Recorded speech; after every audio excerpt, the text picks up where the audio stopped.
All right. What is up, y'all? Mic check, mic check. Cam check. Like we're good. He said, how am I? Doing all right. King Wise, what's going on? And there's Peacha. What's happening? How's Flurry going? Jaeger, what's happening? And Jinzid. Yeah, so we are going to, I guess, continue to experiment a little bit. I feel like I'm still a little bit behind on like the gear aspect of things, because like there's a big difference between like having like a really good Cowlin Nameless and a pretty crappy one. And with the way trick attack scales or whatever, like every point matters. So I'm gonna have to spend time getting some Masterwork Max and whatnot. So doing well with the bug. Maybe the both of them, yeah. But in PTR it wasn't like this. You mean the Flurry stuff? Got one with GA and trick attack. Yeah, but like I have to masterwork like the trick attacks part of it. Like you really need a 7. Like the difference between the +4 and the +7 is like massive. But it's so hard to get with the way mats are right now. That is just like, yeah.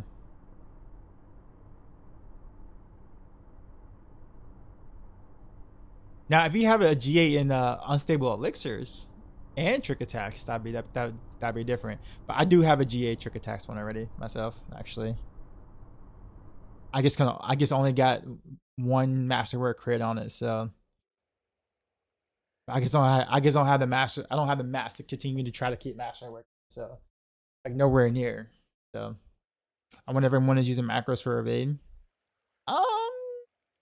I mean, yeah, probably. You accidentally +7 your hair.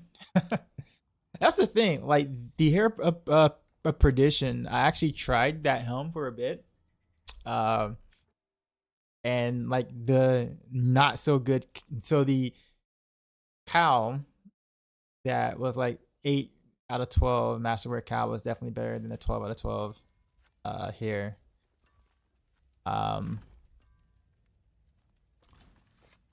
At least like going back and forth with attachment stuff like that. But I still got a lot to do to really try to figure out, because I really need to try to get more of or a better understanding of how this Cax rune works. Because it does say it's up to 100% increased damage, but it doesn't tell you like legit 100% increased damage. It's like it's not happening every time. But what determines up to but I'm assuming if you're I guess if you're casting it at full energy, then it should be the 100%. So macros are allowed. So I guess most people who are doing it are probably using a repeating macro, and a repeating macro is probably not going to get you banned because it's one action.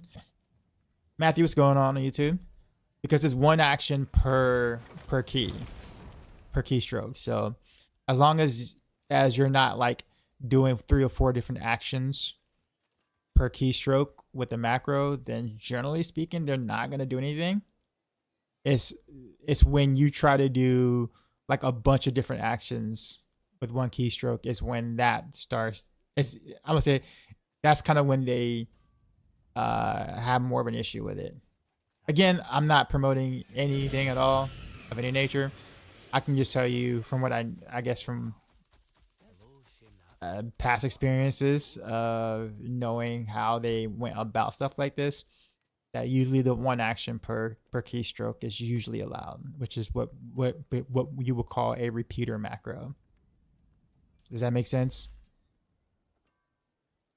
Yeah.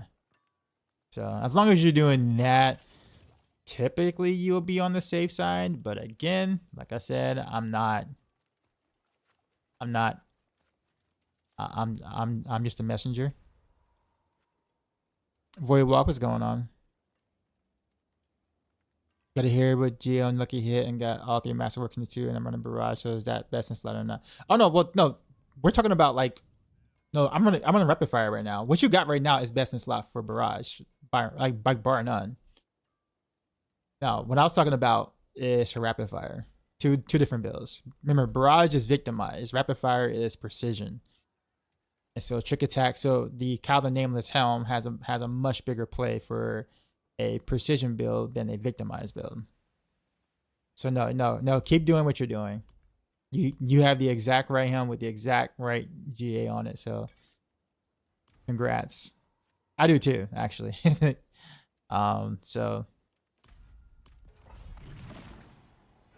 trying to get Heartseeker Guild looks fun. It is a lot of fun, actually. Did they do action against those who use Macro and D3? They actually came out and said that they didn't do as much as they wanted to because the technology wasn't there to prove, I guess you could say, those who were doing what they were doing without, like, you know, getting in trouble or whatever. Whereas they have that technology in D4 now to know a lot more of what you're doing versus what you're not doing. I'll put it this way. They know more about what you're doing in game than you think. A lot more.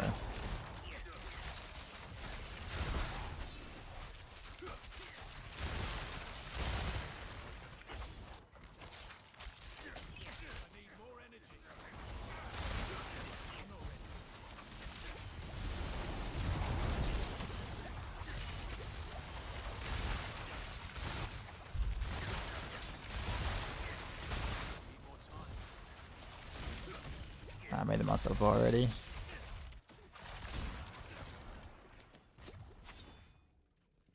If you create a character before you buy expansion and level them up, nothing. You just play that character in the expansion.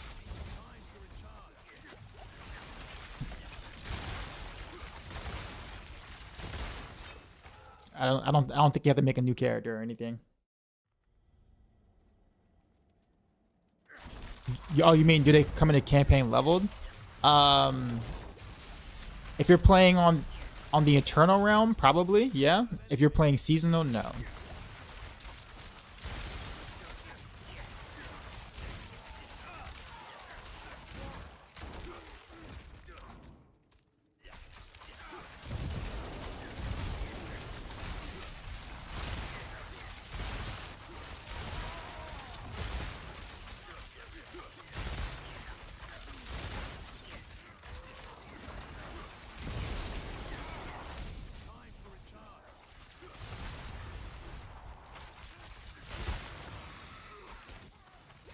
Why couldn't I leave Heartseeker alone? It was so fun.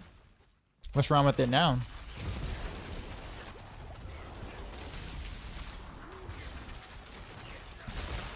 I'd argue it's the most fun Heartseeker's ever been, in my opinion.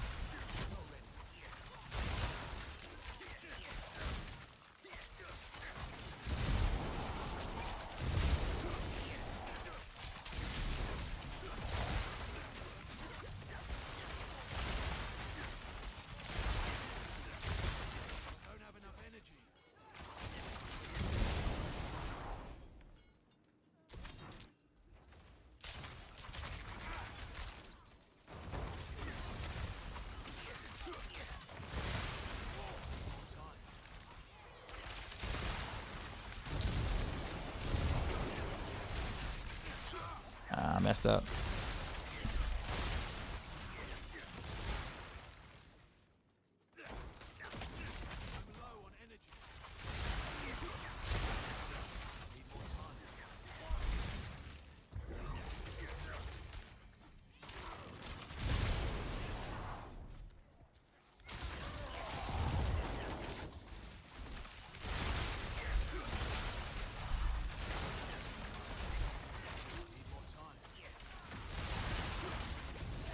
I can't be missing like that though.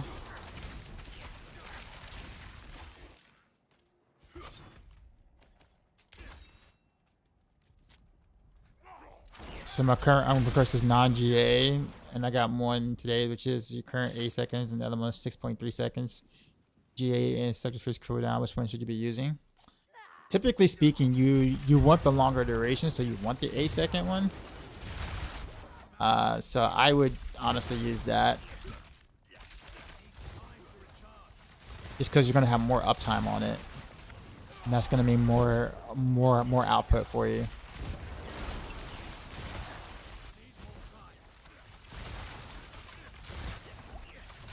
The attack speed not as important now as it was in season 4.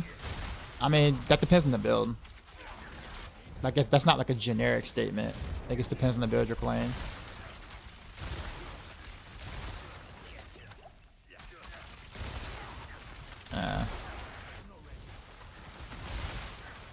That was bad.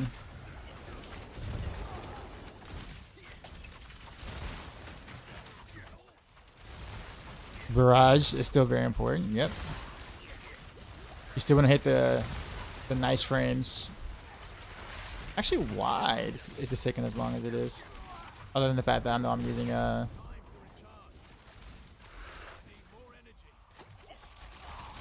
meant the acid goes for Heartseeker? Yeah. Attack speed is just as important. I mean, I mentioned it in the guide. I'll tell you exactly which frame breakpoint to hit. I even show you the masterworks you want to crit, and a lot of it is on attack speed. So, I guess that's why I'm confused.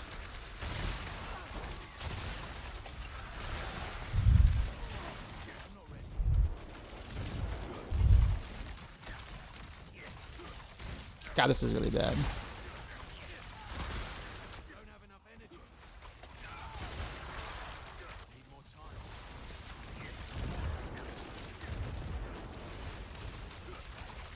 Yeah, I guess I really messed up the rotations. She should have been dead after the 3rd stagger. And instead, this is taking way longer than it should have.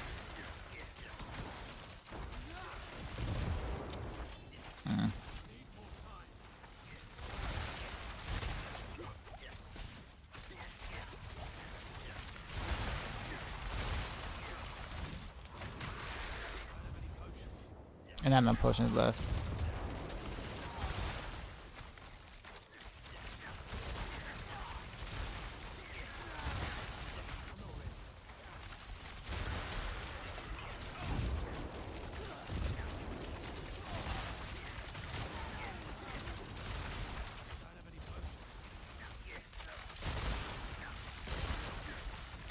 Really?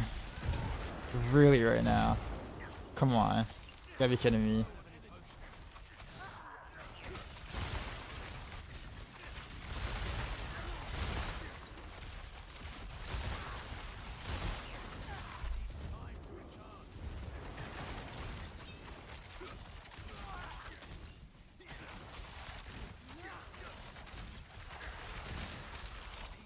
Bro, I've never had a boss fight this long on rapid fire before.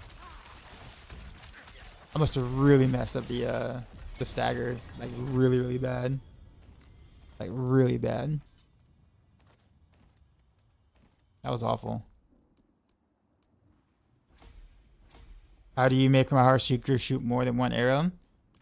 You temper Heartseeker projectiles on your crossbow. It's the same build as a Maxroll. Mostly. I'm making adjustments as I go, but mostly the same. Monte, what's going on? Just taking this demo. Yeah, but like I don't remember it. Like even when I was playing like Barrage or whatever like that, like I don't remember her taking that long. Even Heartseeker, I don't remember her taking that long. I know like a lot of my stuff is. Why is there's so much lag? Oh, I know why. I know why. Yep. Yep. I remember now. While I'm streaming for now on until they fix whatever game performance issues. I gotta drop it down to medium.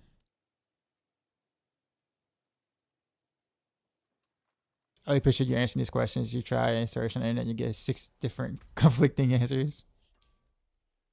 You're all good, man. You said I knew we were shooting for 200% in total in 4.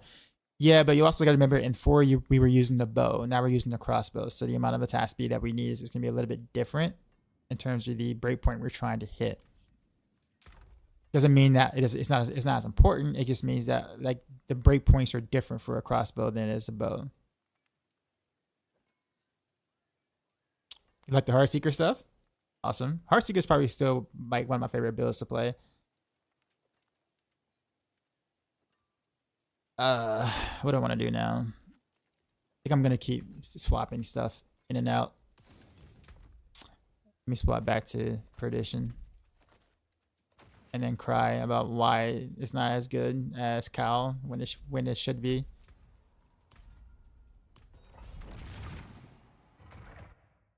You have a 3GA Scout Hunter if you want it.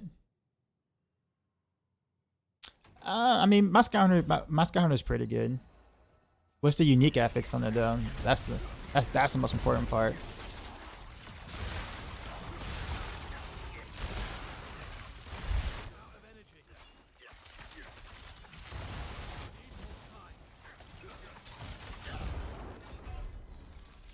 Wow. Okay.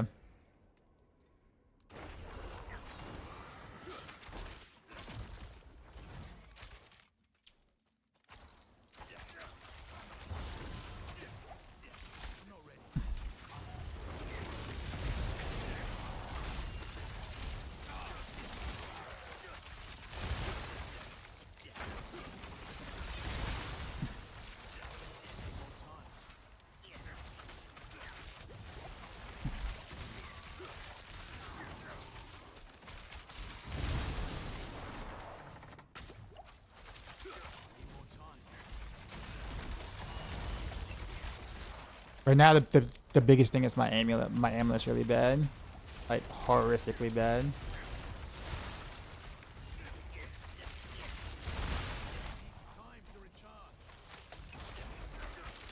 I can't fire. That's so weird.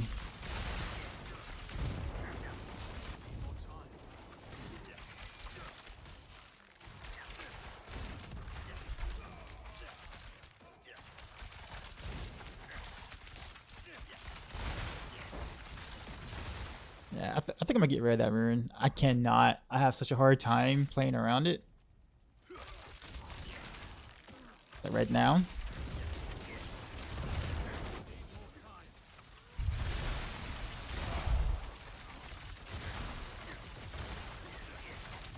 Like it's a lot of damage when it goes off and when it hits, but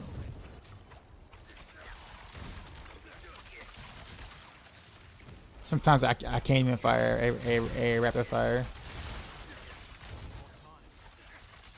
because of when it goes off. Yeah. So I did some things to try to like alleviate the issue and even talk to Crafty about it and to figure out what he's doing to be able to keep his energy with it. I even tried it with Sterless and that didn't help much. I wonder if he's just used to playing around it, like he just will like cast a couple more like Heartseekers or whatever because he knows it's gonna go off. So it's like he's already prepared to kind of wait a little bit before casting, whereas I'm not. So I haven't been conditioned to do that yet.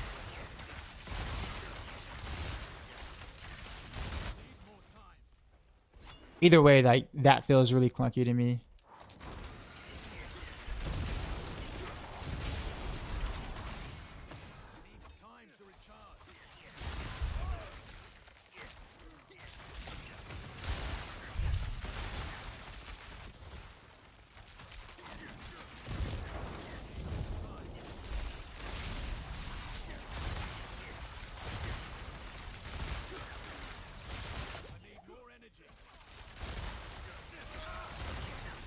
This is a bad run too. For the 100% thing.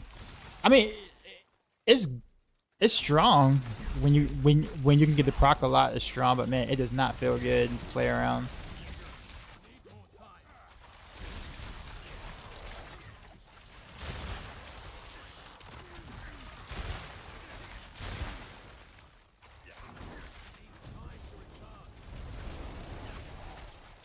You don't know what to do with performance, yeah. I would just drop it down to medium, man. Like until Blizzard fixes whatever they fix, just drop down to medium.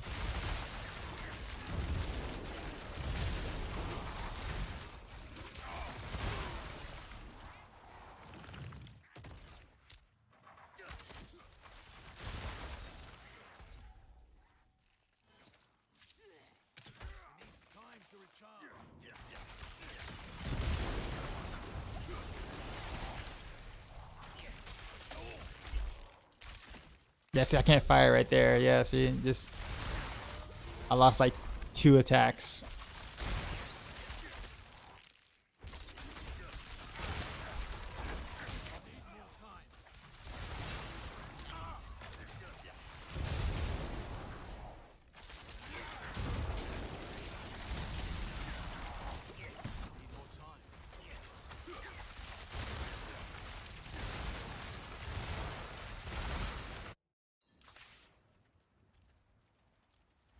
Ever tried any of those 50 mil under city runs yet? Nope. Not yet.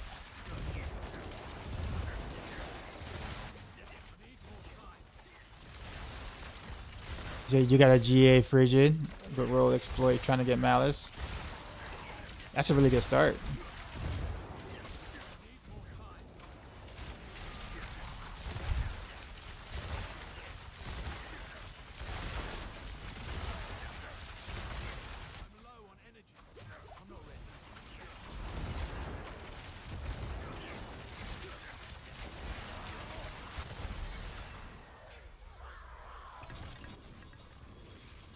Yeah, I legit just like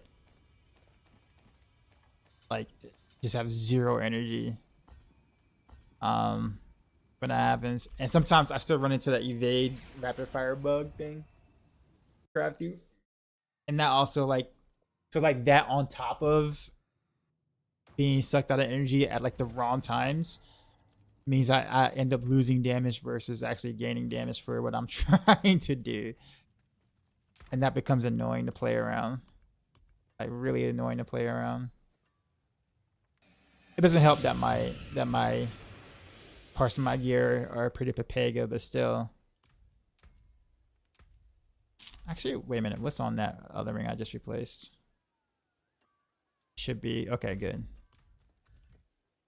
All right, time to make a switch real quick.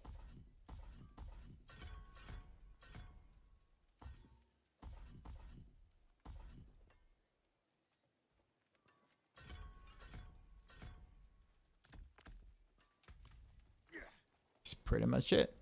All right, run it back. Thanks for saving your finger. You're good, man.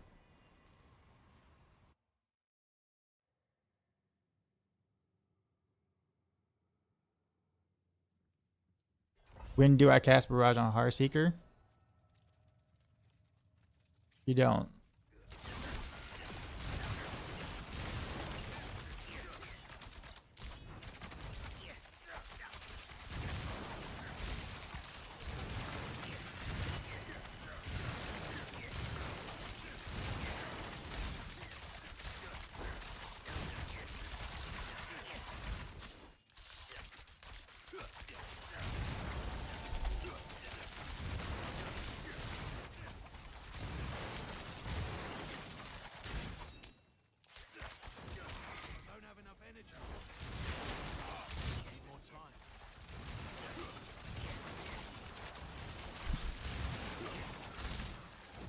Are you kidding me? Is a ballista right there?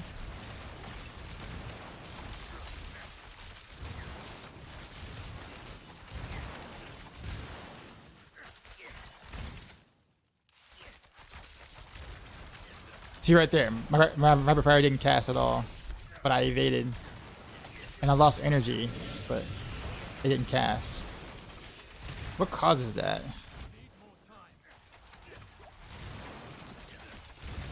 Not what causes it, but like why does that happen?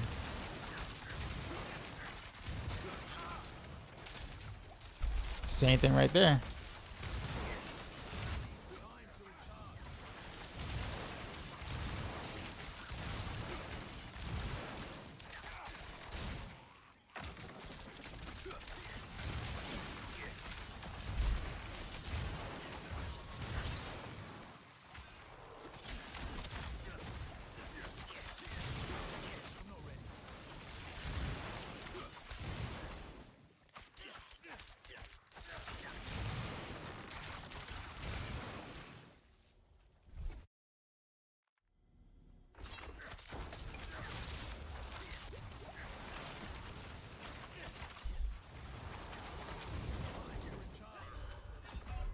Oof. Wait, was that the did I run through the lightning thing? I probably did.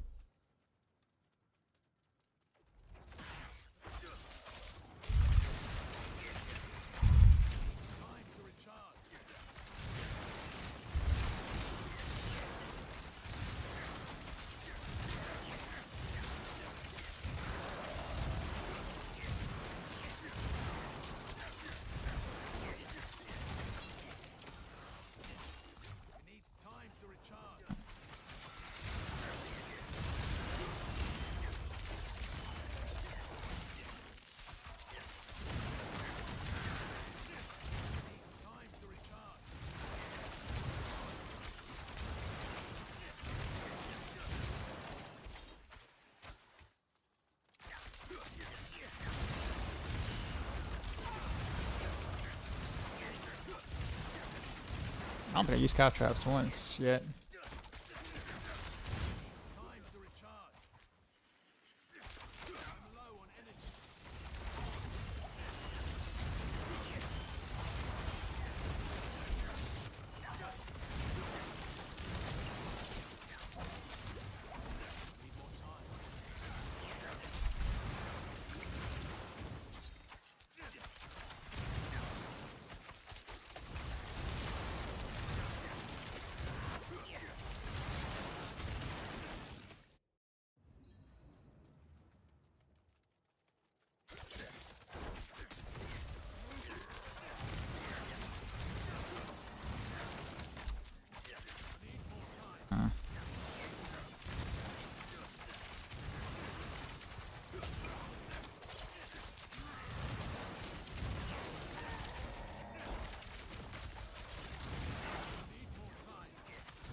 Wow.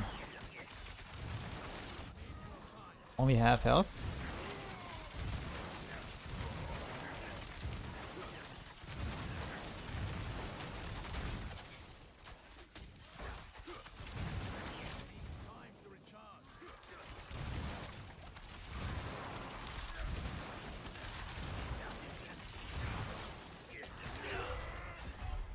Oof. That hurt. So you have second wind tempers? I can't do that. What does the second wind tempers have to do with the rapid fire casts? Or are you just talking about toughness?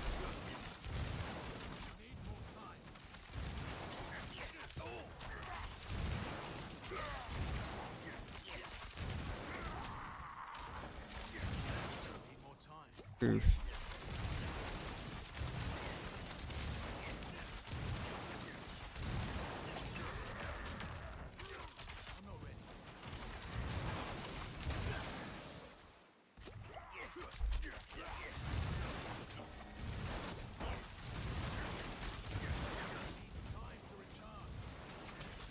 At least I was better around though. That's like 3/4 that time.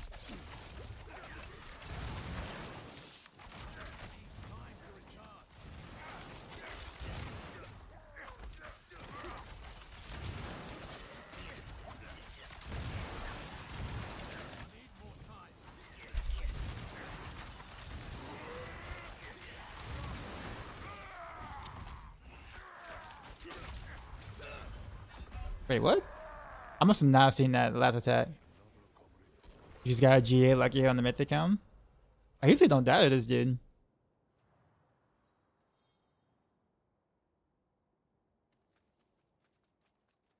Yeah, you say you can anticipate the energy depletion. So I guess that's I think that was the point I was trying to make. Like I think you know it's coming. So you know to like to take that into account in your gameplay because you know it's coming.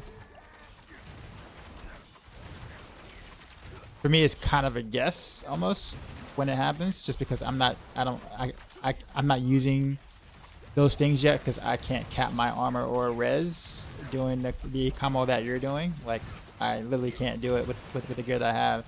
So I'm forced to still use Tyrio's Might. So I can't do it that way. And if I don't do it that way, then it becomes like a random, I don't know when I'm going to run out of energy type thing. So this becomes hard to kind of even like test because I just don't have the gear to, I simply don't have the setup to do it. Which is unfortunate.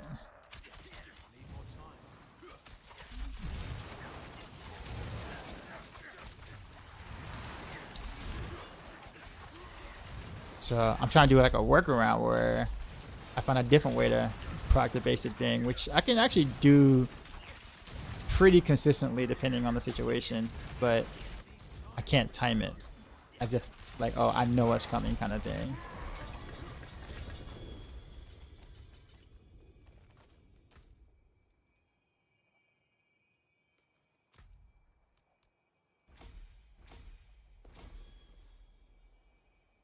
Can you explain damage per Dark Shroud and why it's so good?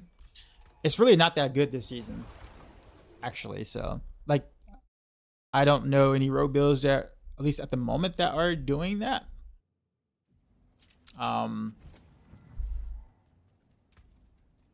Unless they're doing it instead of like close quarters combat or something like that, I might can see that. But I still wouldn't consider it good this season. It was good last season, like really good last season. The Ancestral Amulet with +2 to Malice on it, non-GA on that stat. What is the max it can be if I land Malice Masterwork for every time? I think 5 would be. I think it's the highest. It's the highest. I think. To maybe update the user for close quarters. Okay. All right. So he did that instead of momentum. I thought it was momentum at first. What made him change?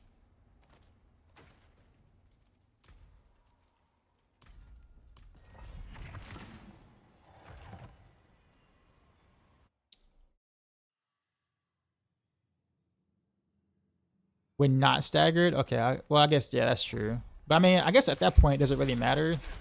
You're not really pushing with Dance of Knives anyway. It's like a speed build. You know, according to what he says, right? So.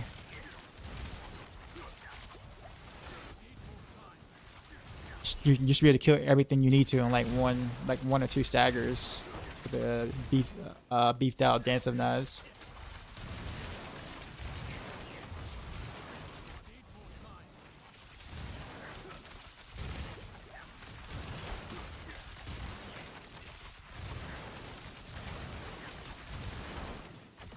Is it for Andy's? What is Andy's making a comeback this season or what?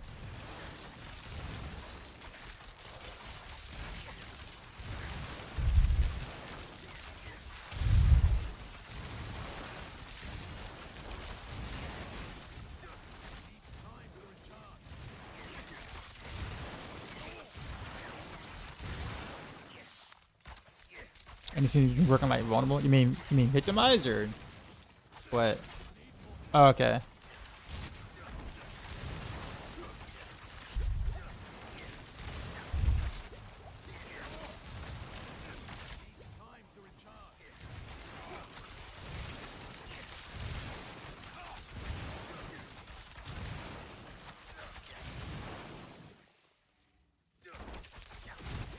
Kirk, what's going on, man?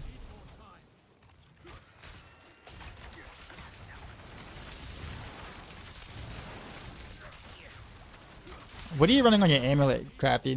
There's two things I couldn't see. What does your cowl look like, and what does your amulet look like? Because you don't have those updated in your planner. Because I know you have an ancestral amulet now. Right before I cleared the pit 101, it cleared at 102, right? I believe. Crafty did it. He's in chat now.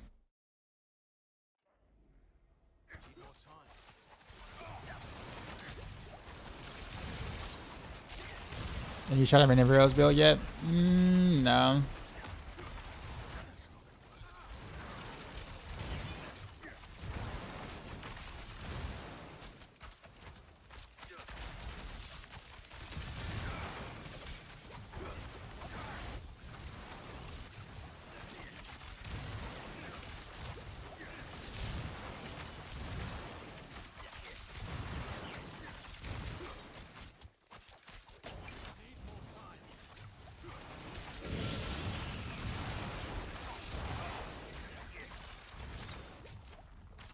Appreciate the follow.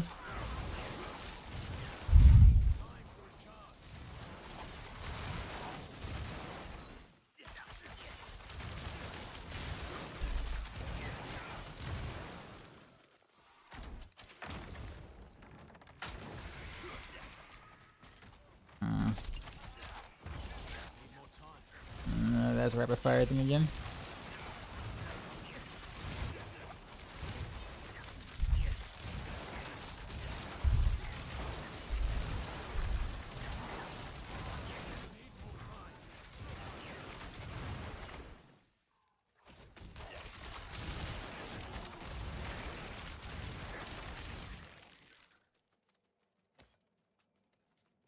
I'm trying to farm for Fist of Fate today. Did it 34 runs, but you got 1 GA Fist, GA and crit chance. I believe how many GA Pain Gorges you got.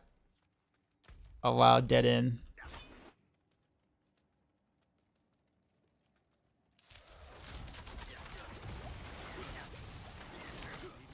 Also crafty, one question too as well. Like in your planner, how do you max out all your res and armor? Because in your current planner you don't have your res or your armor capped. And then in the legendary chest version, I think, because you're at 884 armor, and then like I think one of your resistances, I think it was cold, that wasn't maxed out.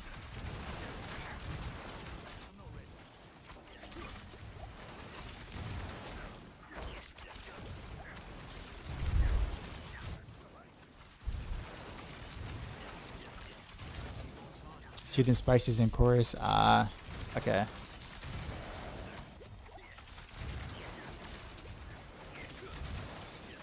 Did anyone know if Fossil Disc is getting fixed? Yes, it is getting fixed. It'll be in the game on Thursday via Blizzard post.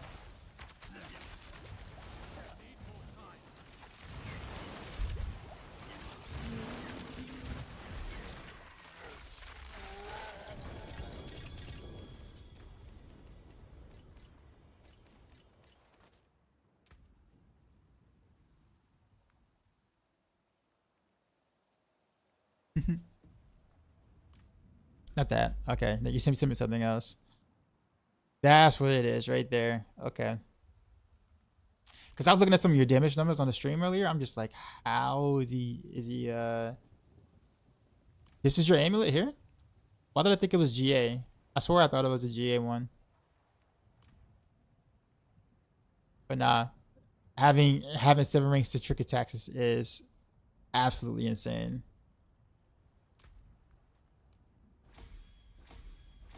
That's so hard to do.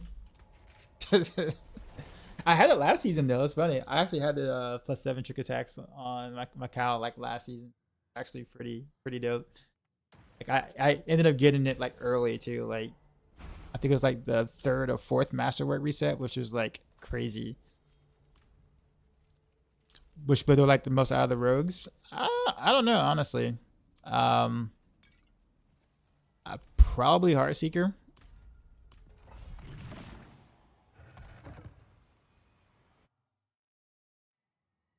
Not at the sharpest tool in the shed when it comes to D4, so I'm not missing in this Spiritborn Seeker hunt where all my keys change to a symbol that seems to do nothing but cause you to die. I don't remember honestly. Amadin, to be honest, I do not remember. I don't remember what I did on that quest.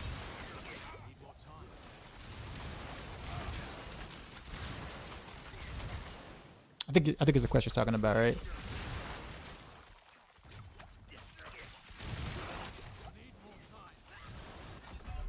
Jeez, I'm also taking more damage than I usually do. Also not quite sure why. I wonder what I changed earlier.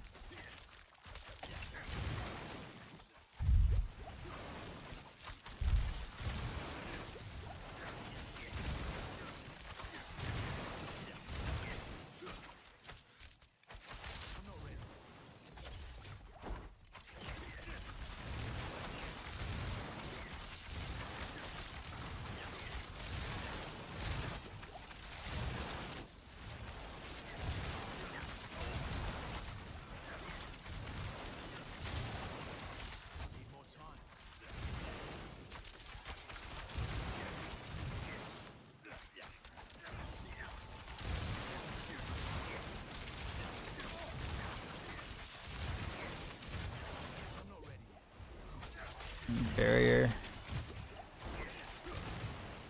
Jeez, dude.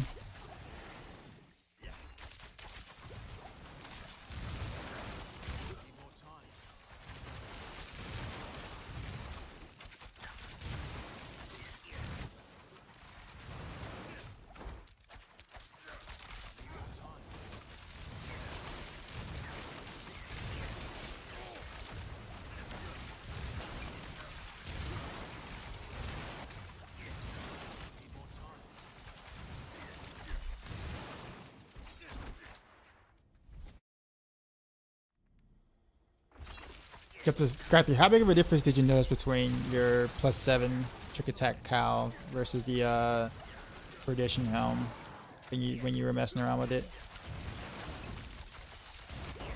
'Cause I've been so back and forth so many times.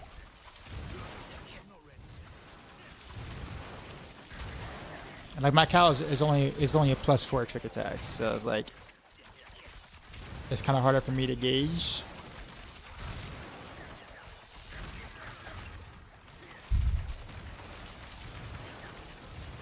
Really? Okay. I think honestly, I think that's where a lot of my damage is missing. Honestly, is just not having my cow master worked. Granted, my Skyhunter could be a little better. My Rapid Fire Ringer could be a little bit better. My glove could be better. My amulet could definitely be better. I think cow's probably like one of the biggest offenders right now.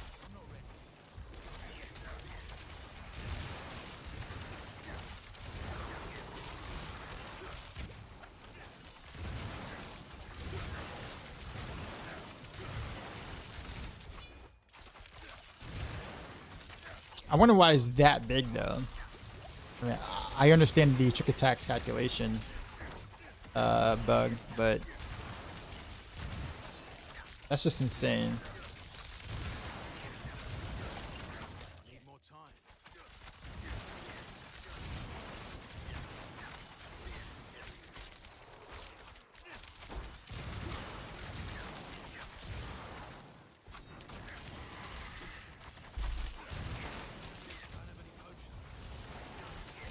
Mana potions.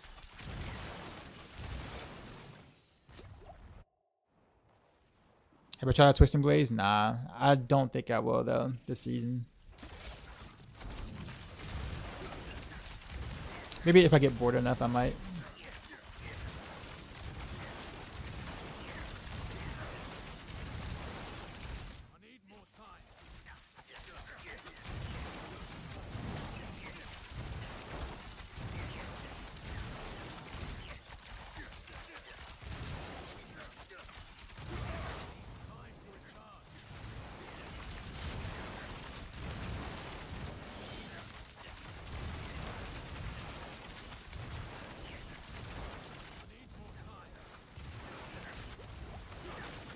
Oof.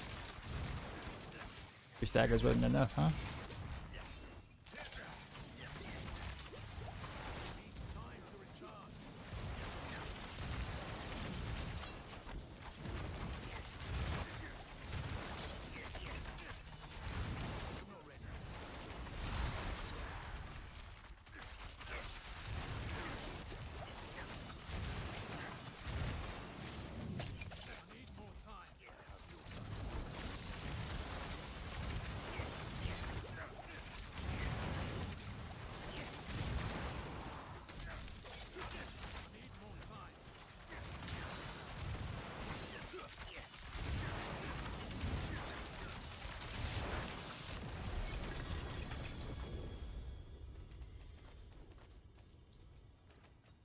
For GA Soulbrand worth anything?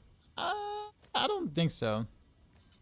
Normally I would just say nah, but I'm pretty sure it's nah, but I don't know. You concocted a build that isn't Kepaleki or they clears at least T4 with level 15 gives listen no master working. Well then.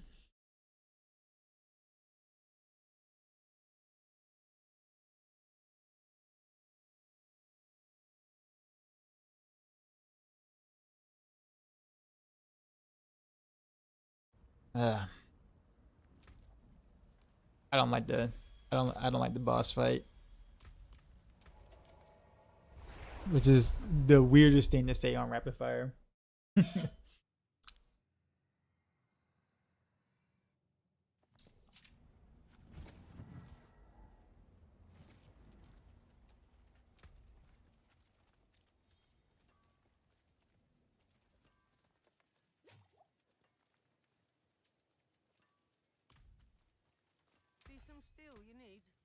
Okay. Time to swap again. What was it?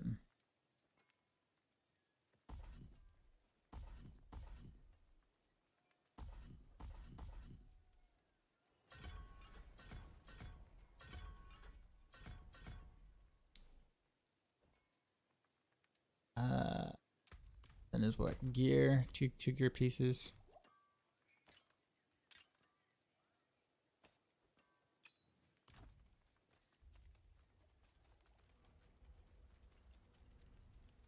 Furious to know what's going on. We should have fixed for Sean. Me too, man. They keep saying, yeah. Picture said it's an exponential increase, right? Yeah, it really is.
Did I just throw the smoke grenade at the portal?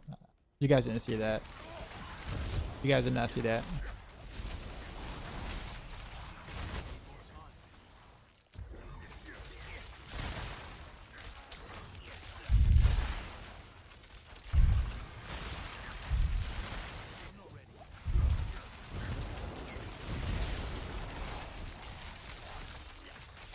Danger, what's going on? Did I get you a chance to check out the Paragon thing last night? Today? No, I didn't get a chance to. I have a bookmark though, so I'm definitely going to.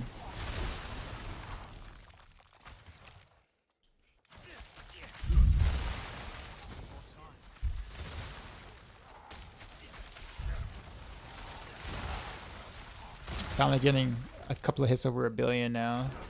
Finally.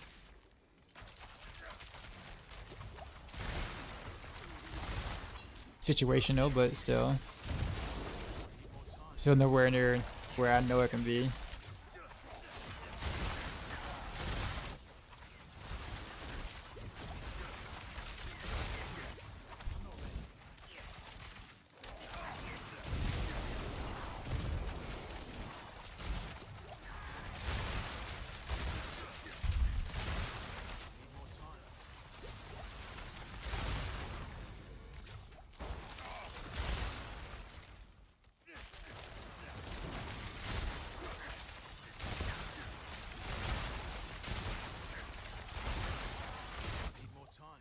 I do feel pretty agile with this build though, the setup.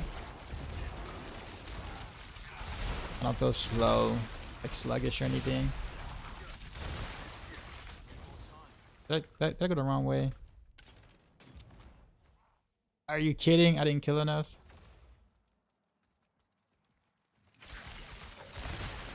That almost never happens to me. I usually do like a more straightforward, forward-ish clear. That's so weird.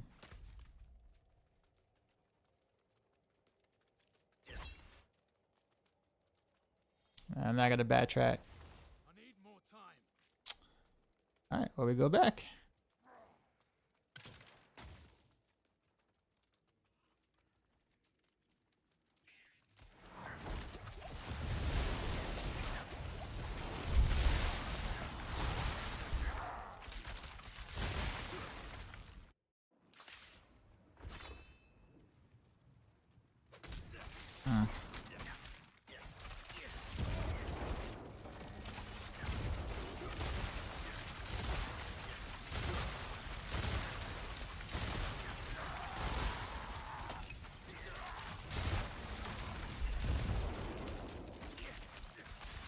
Out of energy.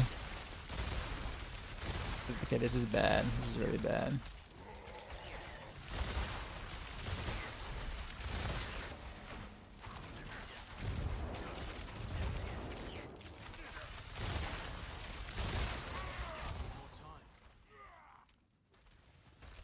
I'm gonna have to have him kill me. I just don't even want to finish the rest of it. I don't play fighting him for a while. Is running Nightmare Dungeon still fastest leveling? No. Alright, kill me, sir.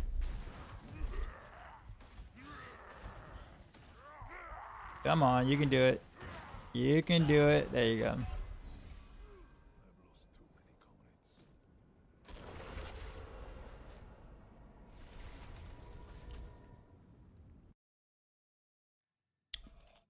My poison instead of cold. I'll go back and forth between the two. But generally speaking, poison allows you to kind of do like Starless Skies and not worry about charges as much. So you kind of make up somewhat more some of the damage that you would have gotten by doing cold imbuement. And you also can go more unconditional or whatever, which would be very helpful. On like fights that, like, you know, boss fights especially. So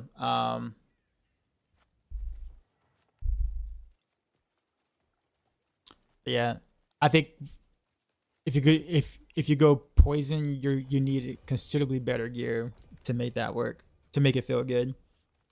I generally don't have it to make it feel as good. Like Crafty makes it feel like Crafty makes it look amazing. I can't do that. I just don't have the setup to do that.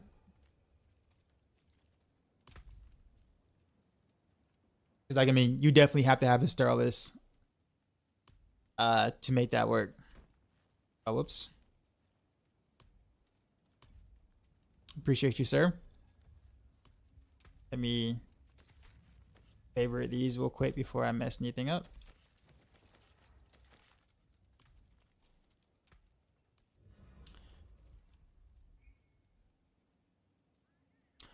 All right.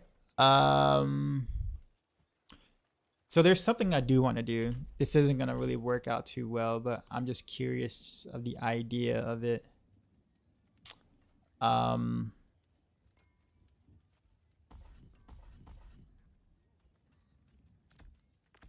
I wonder how much overflow can go into the Cax rune. But it's hard to do an overflow because you need an offering, or you need a ritual that's going to like not hit right at 400 but go past 400. So you need something like evade or cast another skill from a different class. So you do like 150, 300 to 450. So you go 50 offering above it. How high can classes other than Spiritborn go on pit? I mean, people are still, I guess, pushing. So I mean, I don't know the exact pit numbers for every class, but I do know other classes are in the low 100s, like between 100 and 110 roughly. Which obviously is nowhere near close to what Spiritborn is doing, but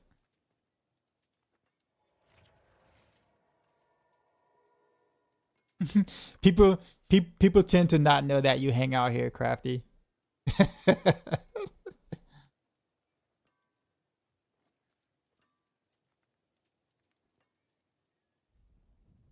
Simmer cast twice is not at 100%. Yeah. Well, I mean, yeah, yeah. I mean, I got unfortunate with the roll on the Sky Hunter.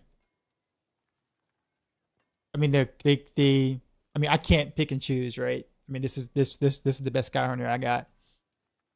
So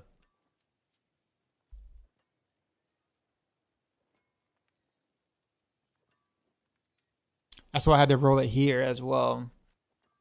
And then I haven't finished Master Working this yet, so yeah. If you notice, I got a low roll on the cast twice on both of these, but that's how RNG goes.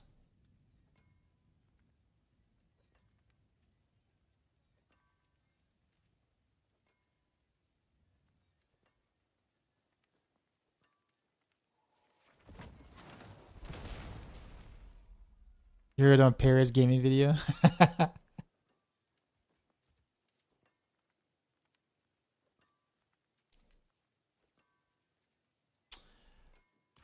All right, so let's check out the rune.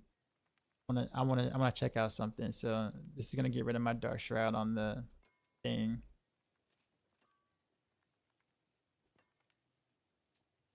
How do you feel about Sword Rose being bottom two for pits? I mean, some class has to be, right? Some class has to be. I'm sure someone's gonna feel some kind of way every season. Because if it's their class, they're gonna feel that way, right? So I mean, yeah.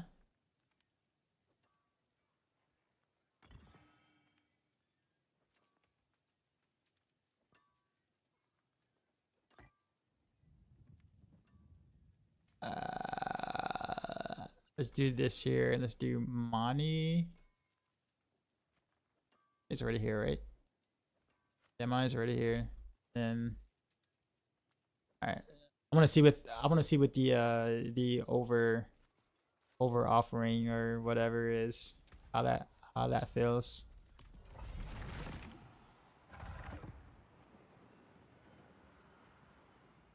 Do you think of that bad? 99% sure I can go for over 105. Yeah, even then though, Crafty, that's still like the bottom like I think Druids can go a little higher than that. Landslide.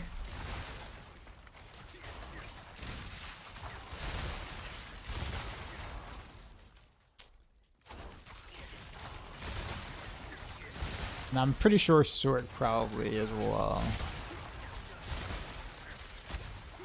But you're right though. I mean, relative, I mean, most classes being between 100 and 110 is actually pretty balanced. As crazy as that sounds, like that's actually pretty balanced. You only have one outlier, and that is Spiritborn. Have I tried Victimized Barrage? I only made a YouTube video about it. Bill. I also put a build guide on Maxroll with Victimized Barrage. But to answer your question, no, I haven't tried it.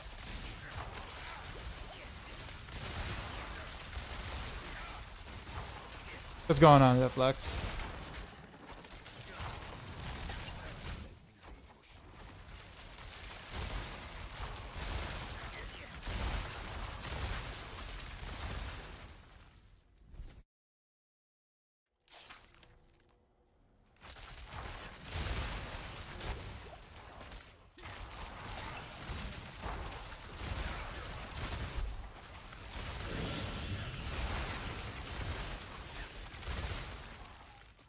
Appreciate the follow.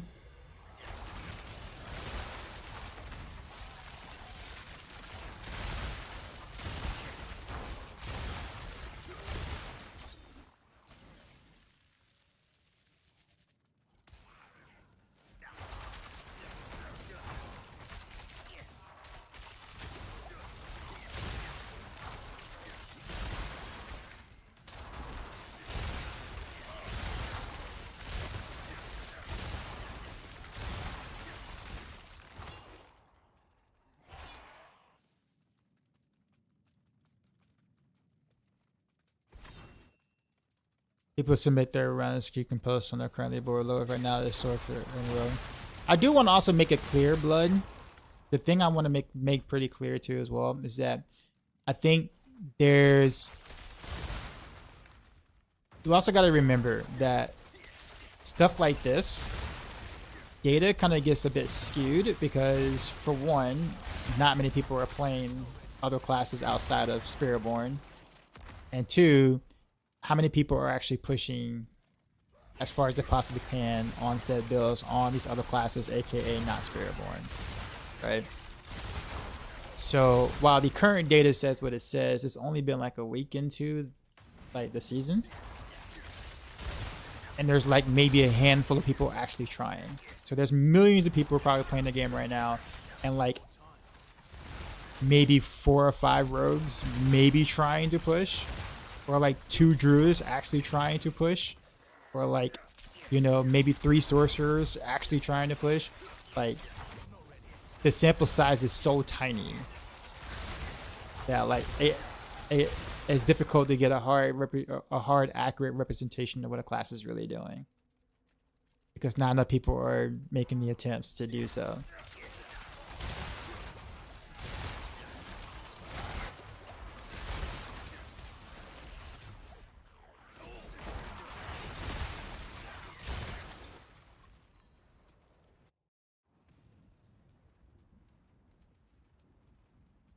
Okay, but let's be honest, there's no chance in hell Royal Clear can kill 150. I don't think anyone was ever saying that. I don't think anyone anyone even remotely said that or thought that.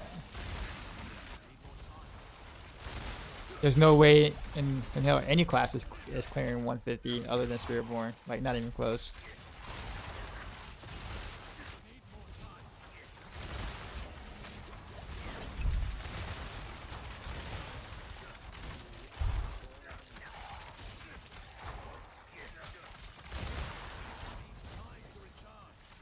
I did like no damage during that stagger. There we go. There we go. There we go. There we go. Took getting some ads at the end of that. Just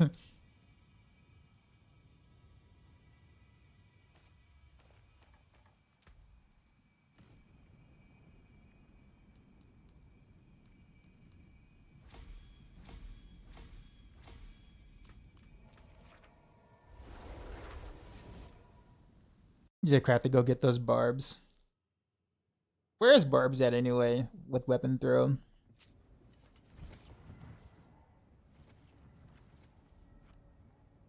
I feel like you're really not gonna see much rogue. I mean, you'll see crafty,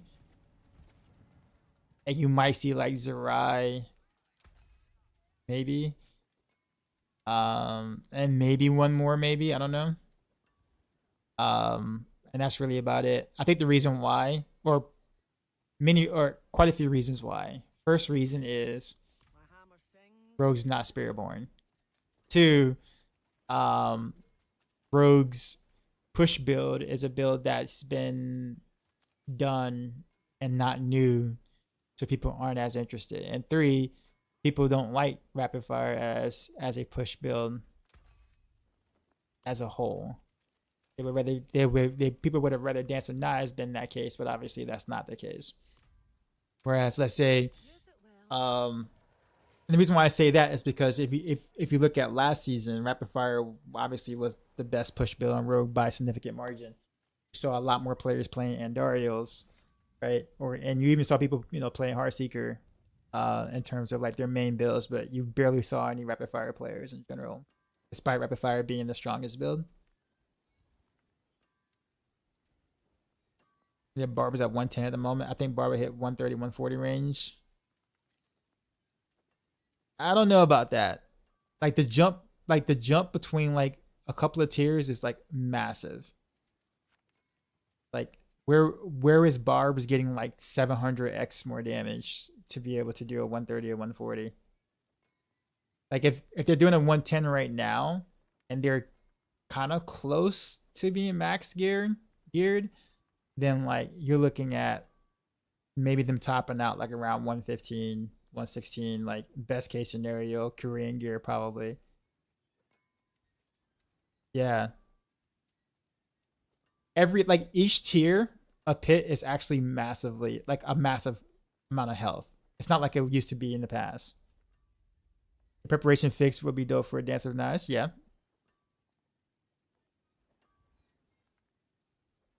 What would Rogue hit? You would reckon? Well, I think it honestly it just depends on what Crafty tends to stop at whenever he feels like stopping.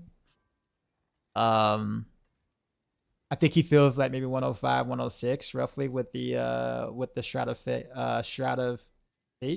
I believe. Chess.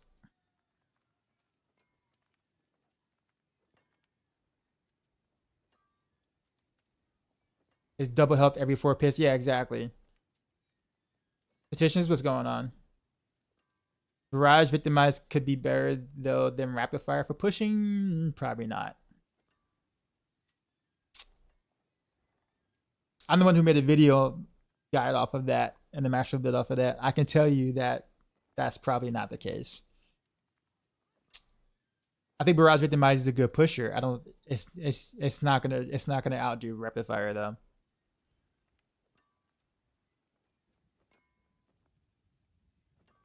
Wade Wilson, I agree with you. Strongest is a matter of a perspective.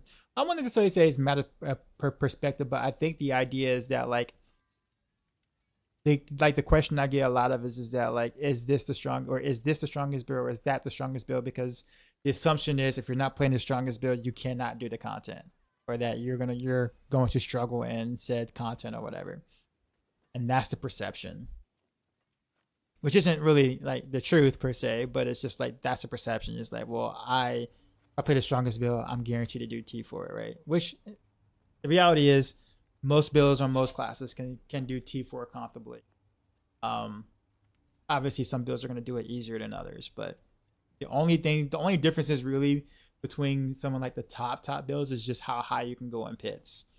But in terms of like the rest of the content in the game, is a lot more than just pit pushing. There are quite a few builds that are viable.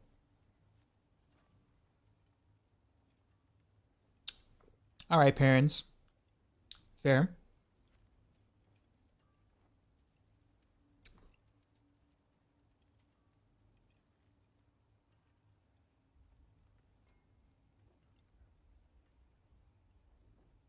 To me, you should push your season best pit level. You can have the strongest build in the world, but then your skill as a player comes into play.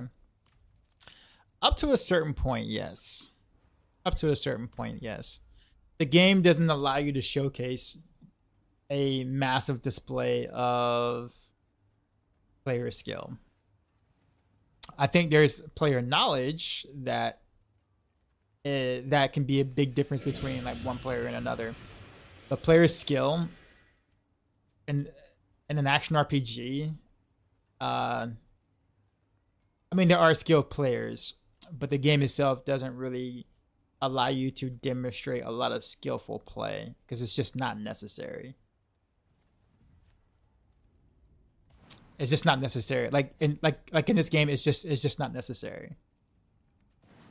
And so, but I will say that there are skilled players. Don't get me wrong, yes, but there's only so much skillful tactics you can apply that's going to actually matter in your runs.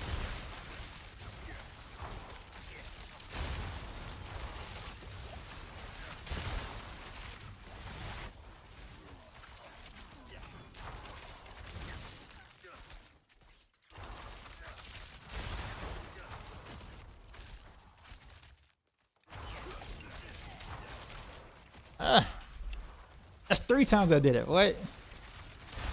Bruh, I can't rapid fire for nothing, man. And it really could be I am pushing rapid fire like a millisecond before I hit evade or after I hit evade or something. I don't know, but 3 times in a row like that, and I was cautious of it.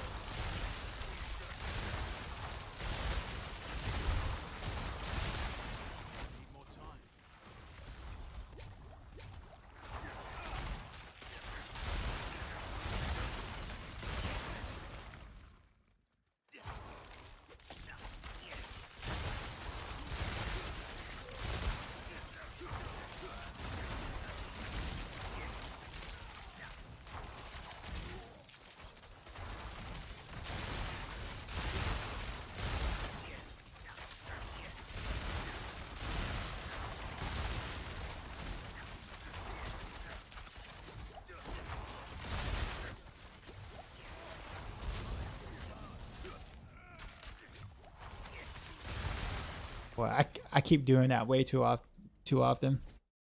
You think Barrage Rogue the best right now? I think it's probably the best overall build for Rogue. As I'm like, it can do everything really well. But it doesn't like, it's not the best at any one particular activity, up it that way. But I would say it's the best overall build from Rogue.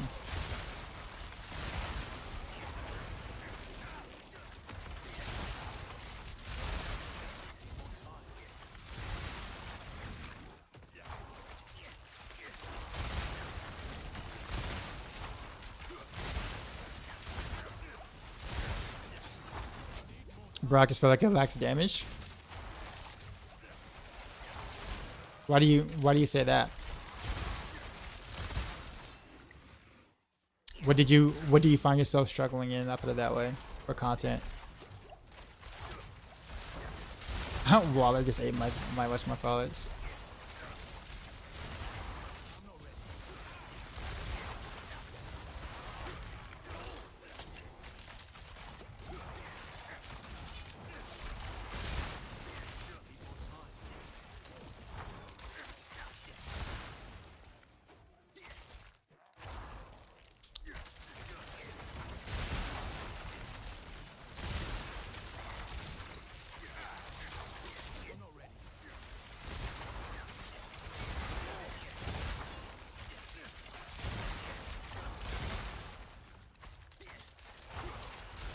Did I chase my Paragon born and Barrage build? No.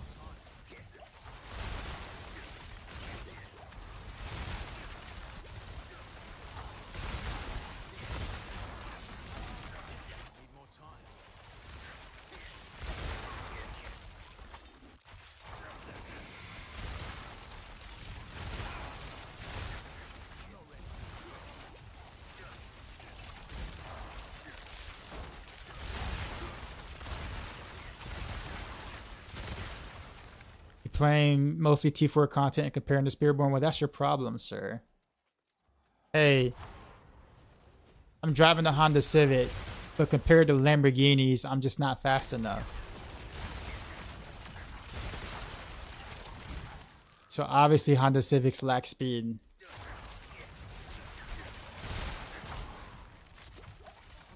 That's literally your metric right now.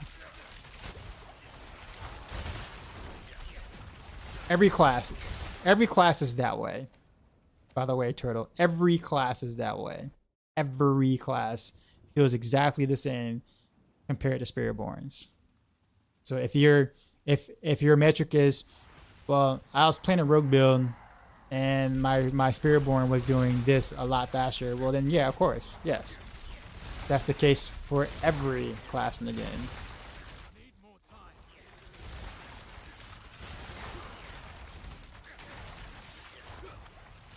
I'm just saying, like, I think your standards are very high, sir. If you expect any class to be able to sit there and like damage be comparable, so like if that's the case, then 90-something% of builds in the game lack damage by the metric you just used. So I don't know if it's Barrage's fault or it's, you know, maybe there's another outlier. I'll let you figure that out.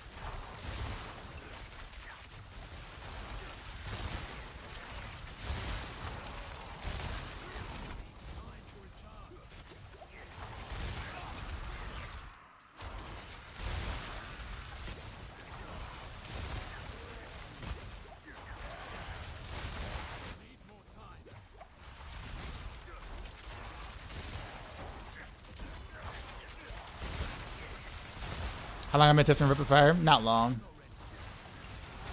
I just put some gear together. Tried a couple of different runes, variations, imbuement combos, etc. Just trying to get a hang of it. I think the thing is that like, I think it's good for me to do it with pretty shoddy gear because I need to know what I can and can't do. Because I do want to make some updates on Maxroll, obviously, but I don't want to do it with like tricked out gear, because then I'm not really giving the people the full story, I guess. So That's why like doing what I'm doing right now is actually kind of okay.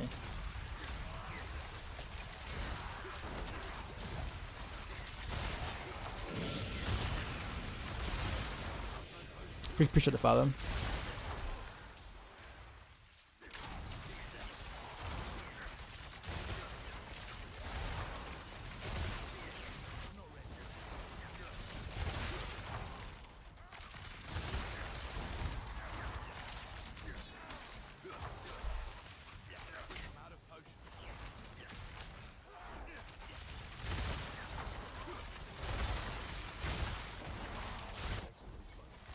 I also don't even have the evade after cooldown or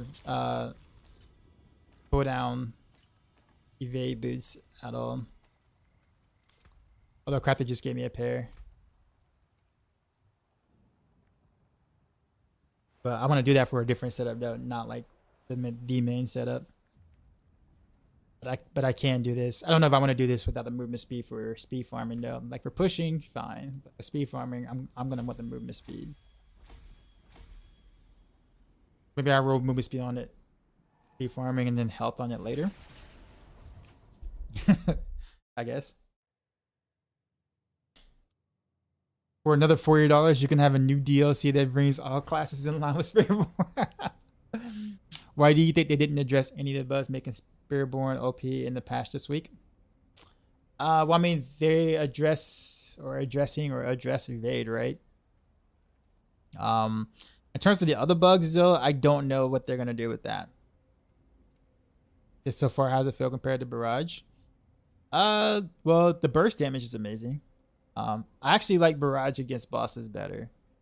But it honestly just could be, well, Umbercrook's Totem is just really good.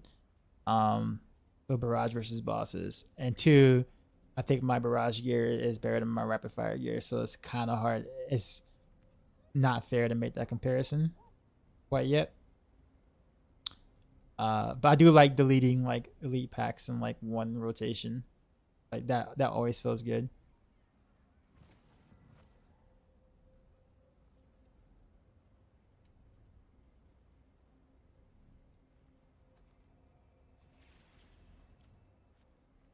I might go for victimized pin shot just because I like pin shot way better than Barrage. Sure. Sure thing. For victimized build, how important is the random CC effect on Fist of Fate? Not important at all. You have so much lucky hit that a low roll is still like baller. And what DLC is our turn to be OP? Whichever the new class is. So let's just say let's just say Paladin is next, right? Like Paladin's the next class, you know, then that class is gonna be OP. And then Spiritborn ain't gonna look nearly as good at that point because we gotta get those DLC cells, right? Let's just try a Death Trap build. Nah, Death Trap's not really my thing. I wonder if Matthias did. Like, if there's anybody who would do Death Trap, it would be Matthias. But I haven't heard anything from him since launch, though. I wonder what he's up to. I don't think I even remember seeing him log in. Either that, or I guess wasn't paying attention. And I'm just a bad friend. That could be it too.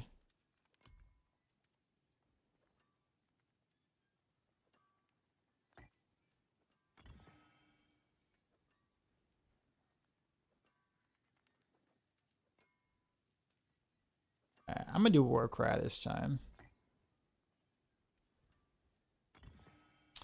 I don't like the idea of it, but I'm gonna do it anyway.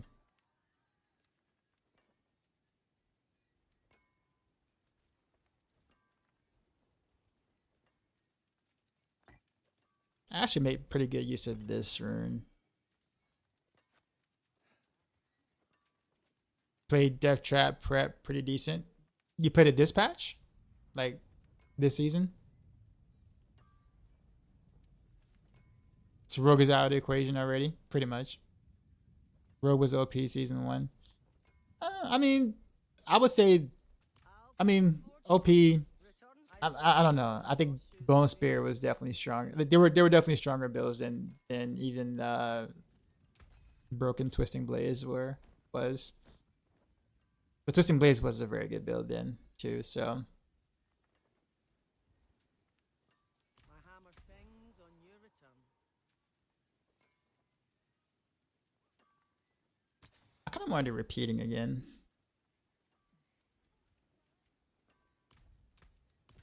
May your road be I do full of that. wonders.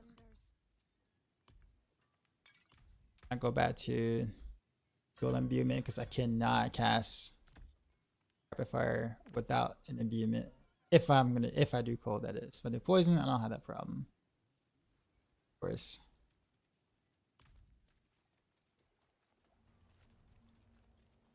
I would ask again your thoughts on fact Blizzard banned Russia from Vessel. They did? I was not aware of that.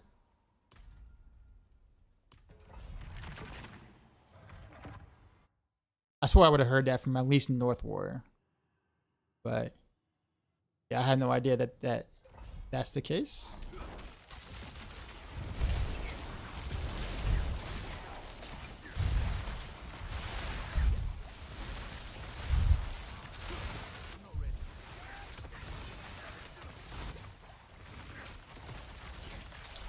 VPN. I guess I haven't heard of it at all. Period. Like I've never. This is the first time I've ever heard of this.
I think Russia has more to worry about than Diablo. I guess.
There's some truth to the Russia thing. Okay. I guess legit just haven't heard about it. I wasn't doubting it per se. I just figured I would have heard it in a conversation somewhere from at least anyone in Maxroll, especially since there's a lot of Europeans in Maxroll and a few that used to live in Russia. So I figured they would have made a mention of it. That's all.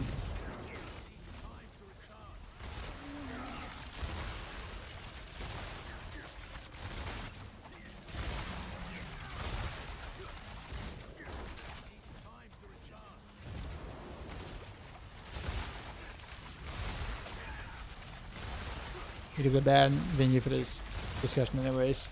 Also very true.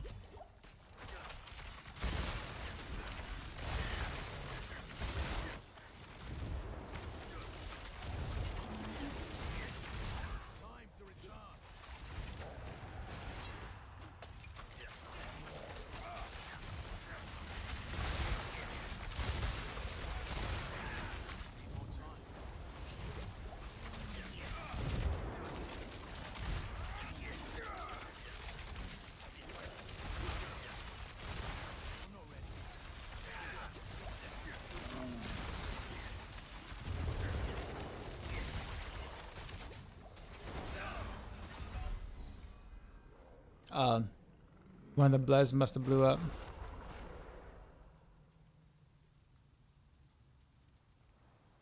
Can't use that. Take face to the question. I'm new to D4 as of last season. Really hope you try to figure out the inner workings. There's a lot of weird stuff to learn about this game. Mostly through through either buggy interactions or things that work that shouldn't work, or things that shouldn't work that do work. It's kind of how every season kind of goes. Like, builds are basically created by what's bugged and what's not bugged every season.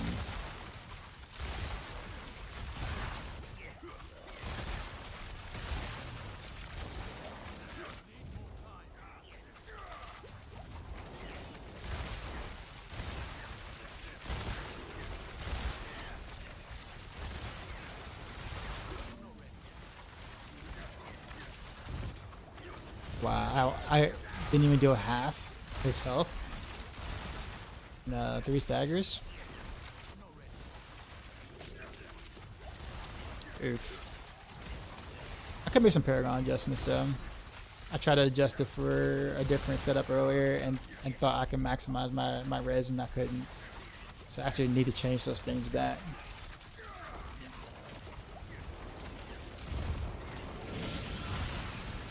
Any other action RPGs better in that regard, like PoE? I mean, there's Grim Dawn, there's Last Epoch. Better would be more so subjective than anything. It'd be more so a preference. Like, which systems do you like better? What gameplay do you like better, etc.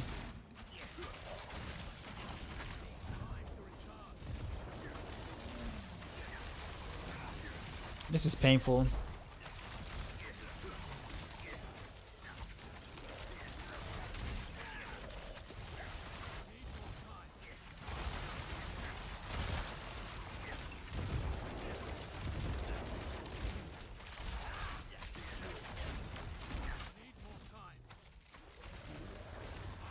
Oh, you mean buggy builds? Oh well, I don't know. I think Diablo usually tops or takes the cake for that one.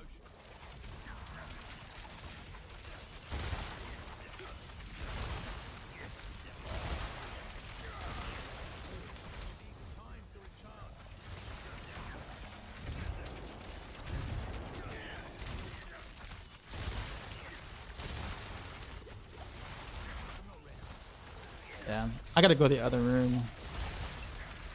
I don't think I have a choice. The basic rune or whatever, the basic attack thing. Yeah, I don't think I have a choice. And then I gotta make sure that it goes off during the stagger, otherwise it's going to take too long. Bosses like that, and this is just the 80, which that feels bad. Potato, potato, potato, potato, potato, potato, potato, potato, potato. Hey.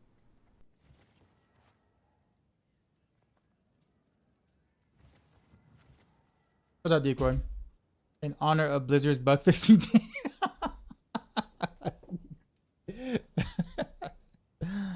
Oh man.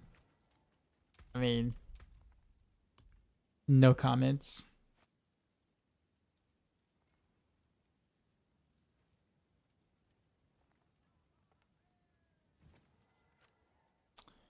Yeah, we're gonna have to do this. It's kind of unfortunate though, because this is it can be clunky to play around.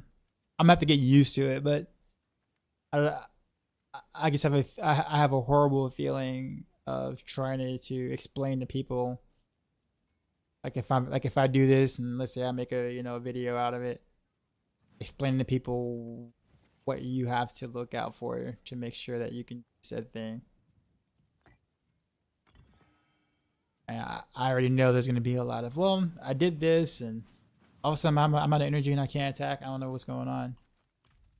I'm like, well, you gotta do this, and you gotta do that, and you gotta make sure that you are aware that it's gonna happen. You gotta pass a couple of more Heartseekers, then you can do it again. It's gonna be kind of a mess having to try to explain that.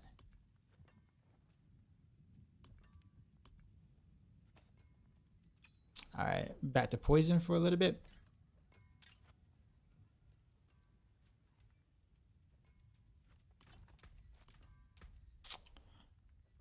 All right, so let's do all this stuff here.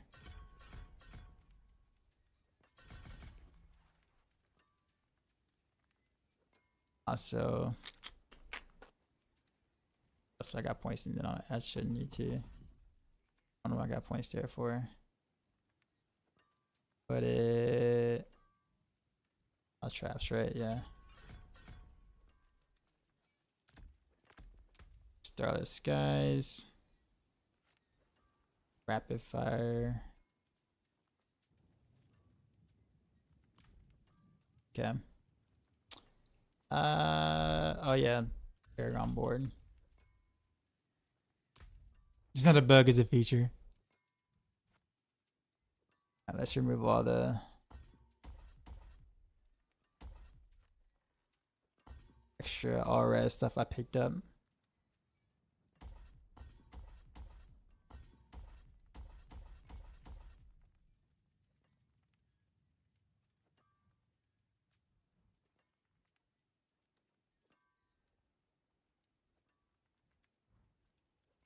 Okay, I'm gonna pick up more than that.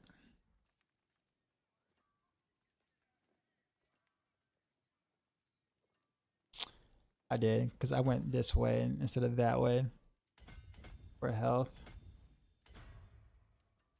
And I went down this way.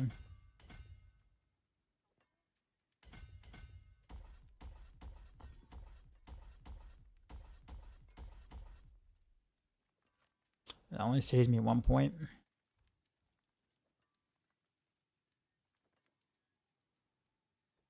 Damage reduction to all. So all this is still important.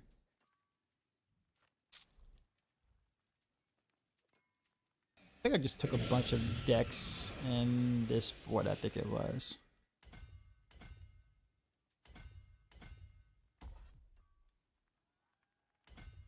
I just grabbed a bunch of decks, I think it was. Add more.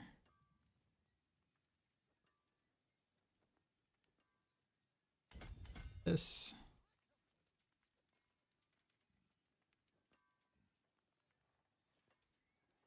And that one more. Also, got up my control glyph. No, I didn't. No, I didn't.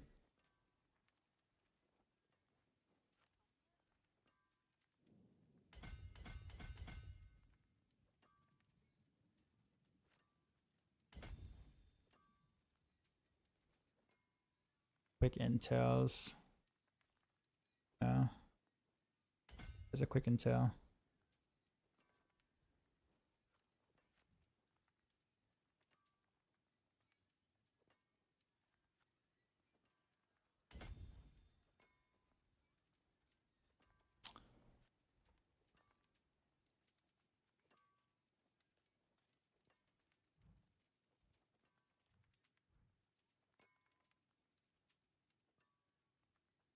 Cut through damage.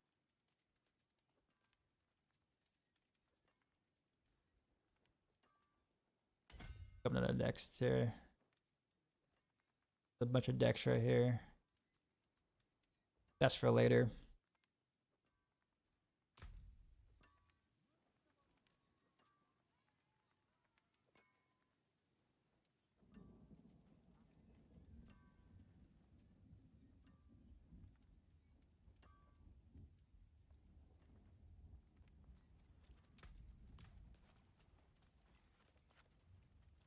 Okay.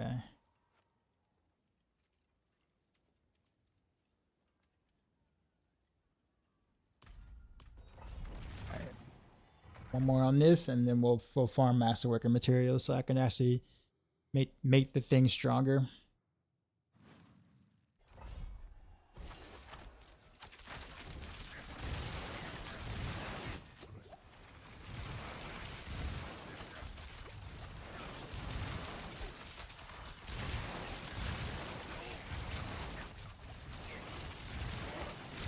Oh, barrier mobs.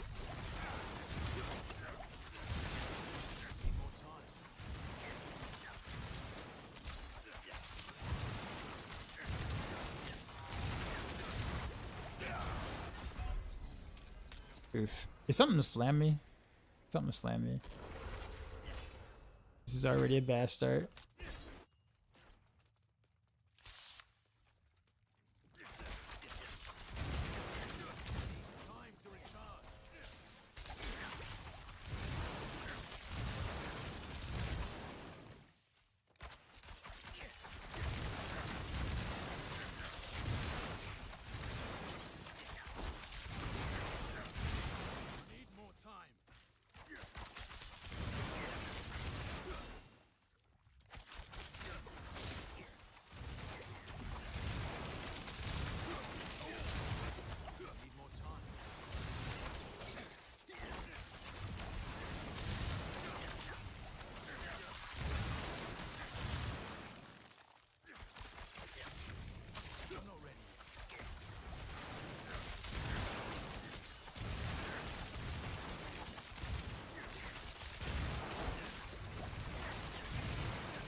The best way of farming masterwork materials. Nightmare dungeons.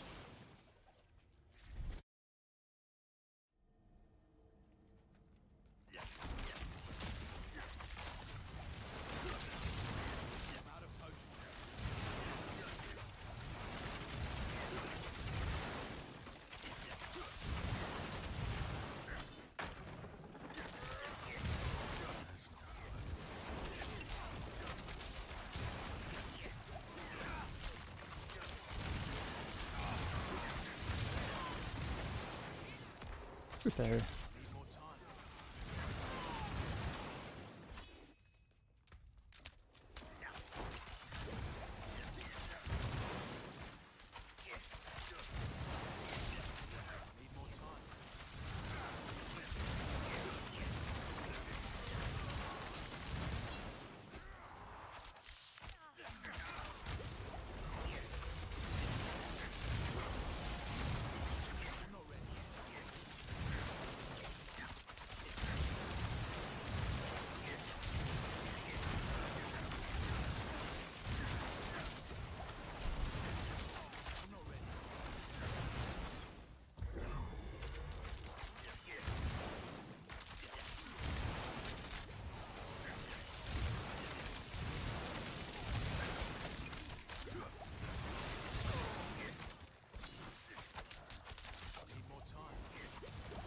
You get a lot of fails at 80. You mean like glyph levels or?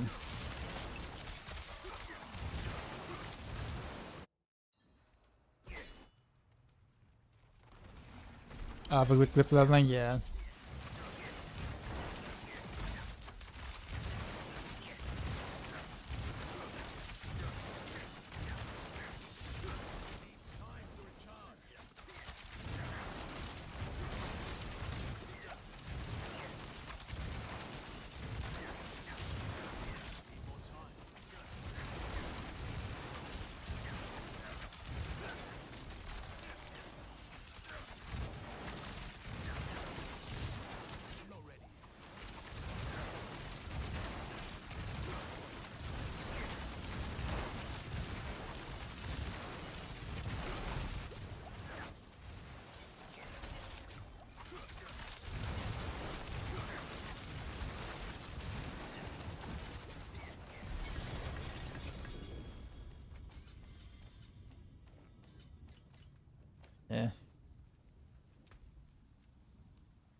one more time.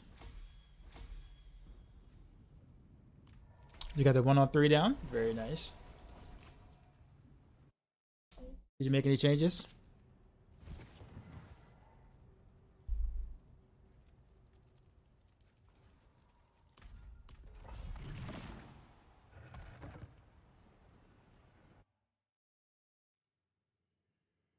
You know it's not in here.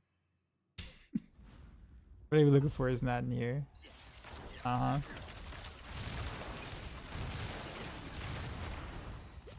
Ow.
So is the VA build bad now? Is it still good? No, it's still good. They didn't like completely kill it, but they didn't kill it at all.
Heartseeker versus Spinny Rogue for season 6.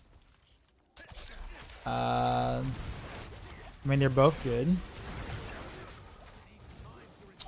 Spinny Rogue is the better speed farmer. Well, quicker speed farmer, put it that way, because you can deal damage on the move.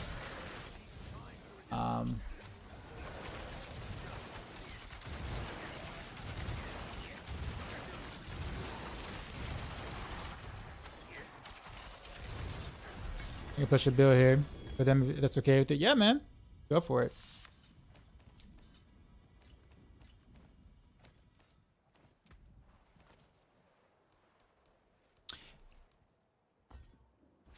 What do you do with the... I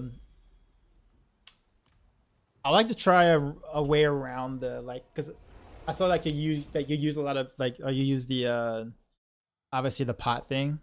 just to generate a lot of potions to keep up with unstable elixir also quite a bit, as well as be able to use that as a ritual rune to be able to proc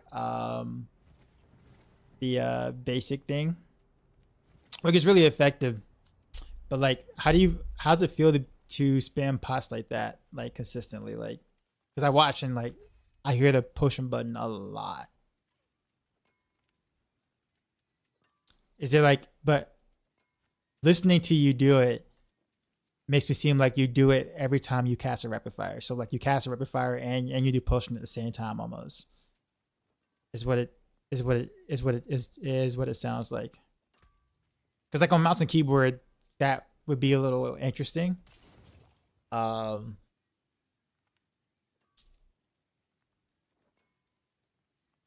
what it is. Okay, that's what I noticed, Crafty. Okay, so I wasn't.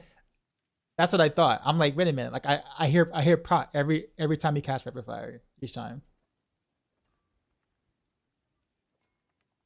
Just wasn't sure what the victimized changes did this time around. I mean, it's now an internal cooldown where it backloads all your damage. But yeah.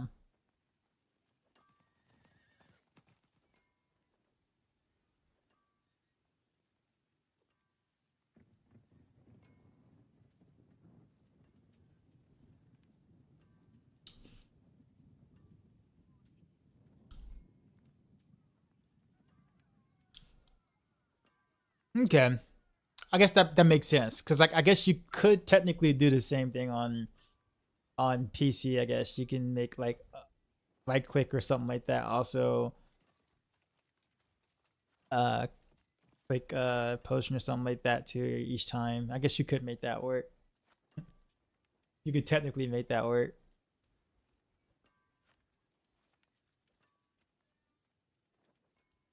Otherwise, you have to push like Q or whatever your potion button is, Q and rapid fire at the same time. Or you have to find some sort of rhythm to drop the pots like that to keep it up a lot, or keep it up enough. There is magic in all. I was trying to figure that out on PC. I'm just like, oof, that's trying to get all that to happen at once.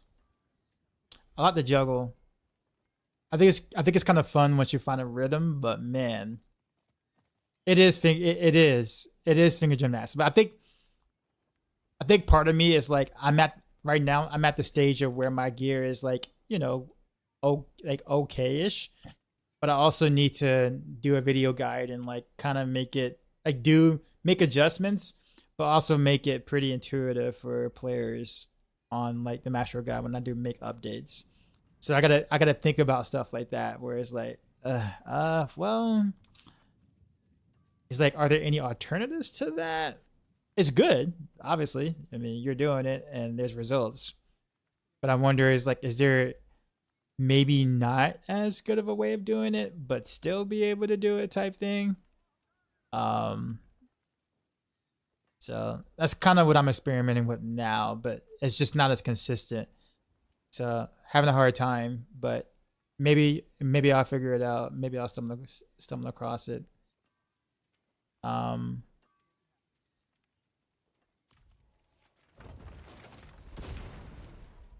see. Let's do a Simrune for Dark Shroud. Then I'm gonna do Mani.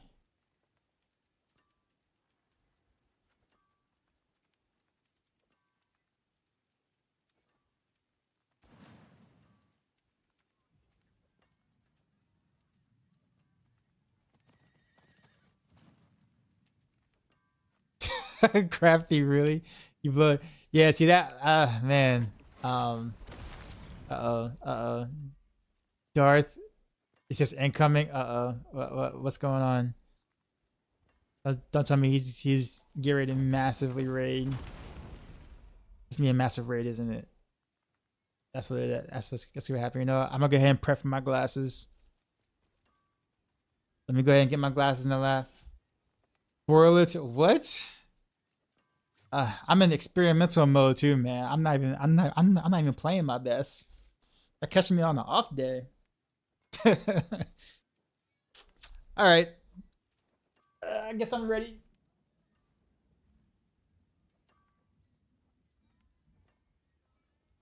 Stretch. Love you, bud. Enjoy your grind tonight.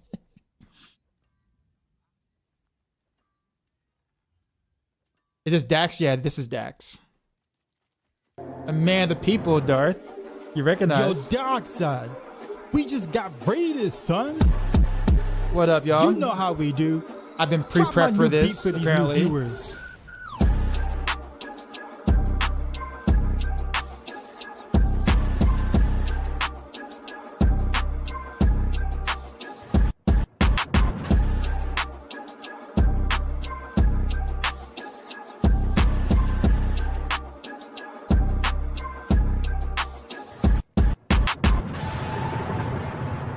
Sheezy. Out.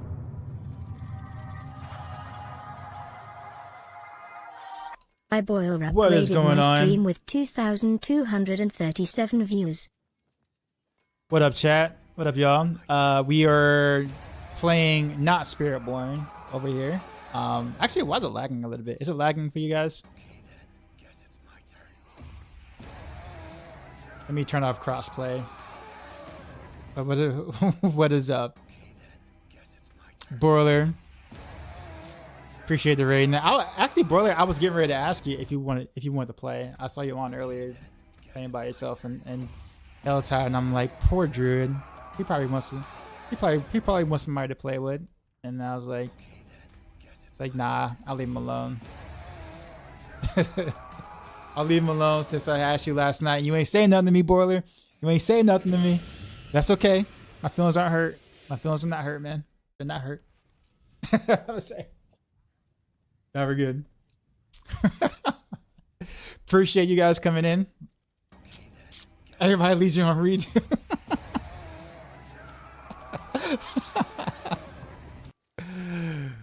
I'm still getting a little bit of lag here. I don't know what's going on. What's happening? Anyhow, for those who don't know, I am Dioxide. I am playing not Spiritborn, and generally speaking, I do rogue stuff.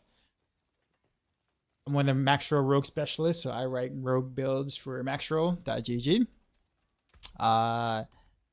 Oftentimes, pretty chill environment. At least I attempt to run a chill environment. And I prioritize fun and gameplay over all else. So, at the very least, hope you guys enjoy the stream and maybe some cool gameplay at the same time. I also need to eat the masterwork. And right now, I'm actually playing a different build. So, I'm actually putting together rapid fire for now. So, definitely not geared well yet, but we're going to get there. And Monte with the 5 gift subs, appreciate you. How's the ground so far? Not bad. Not bad. I'm lagging, man. What is going on? Like,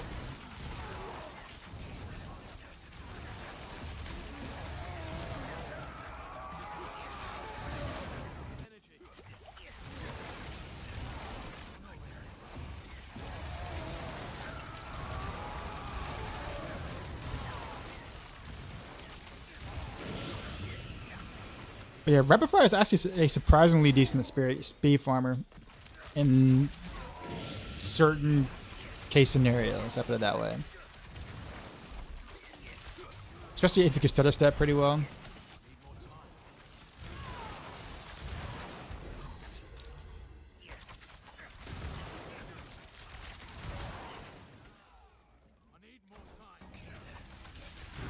Soldier, what's going on? Patrol R to show my ping. I did. I'm at like 73 ping right now, which is kind of normal-ish.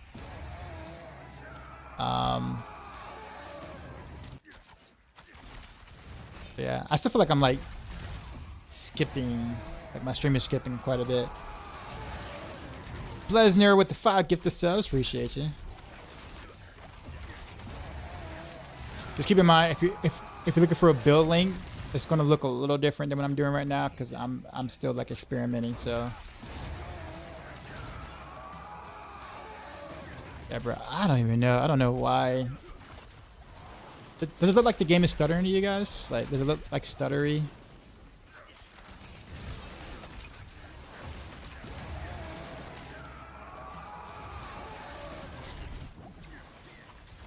It does? Okay. Yeah, I don't know what it's causing that. I'm gonna try to see if I can get it fixed after this.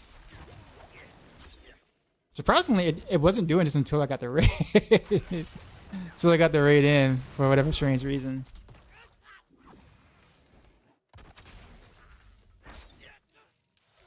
What do I mean? Seriously, like for real, like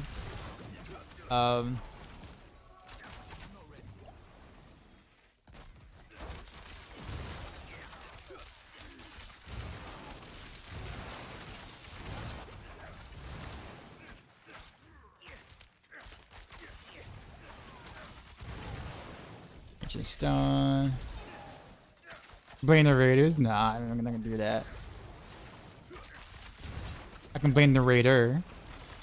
I can say it's all Boiler's fault, right? We can say that.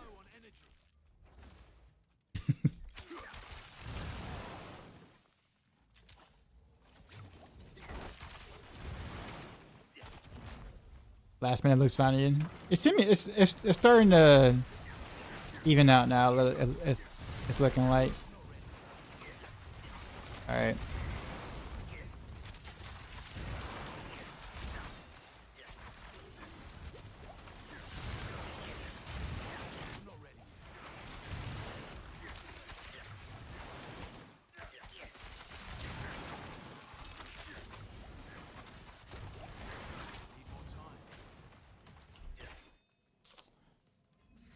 Okay.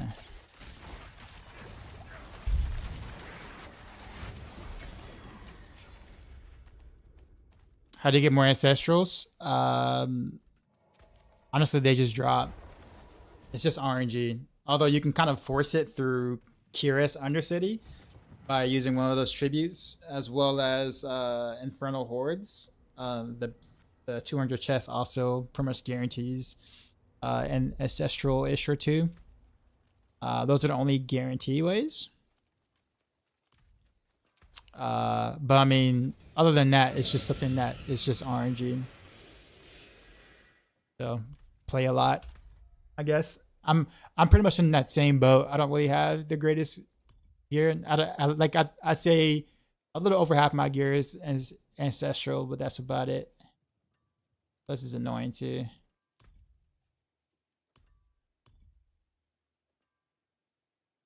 We're gonna go with performance just in case.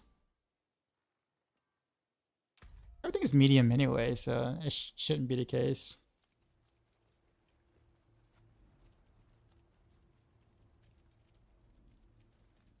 Getting a lot of drop in T95 pitch. Like a lot of ancestral drops. I mean, if that was the case, then I think everyone would be saying, hey, get carried by Spiritborn for free ancestrals. I mean, they do it. I mean, they carry everyone else anyway, right? It's like 2 per run. Yeah, I don't know if that's a thing though. I don't know if like the higher tier drops better or higher chance of ancestral. I don't know if that's been proven or any data has been taken from that.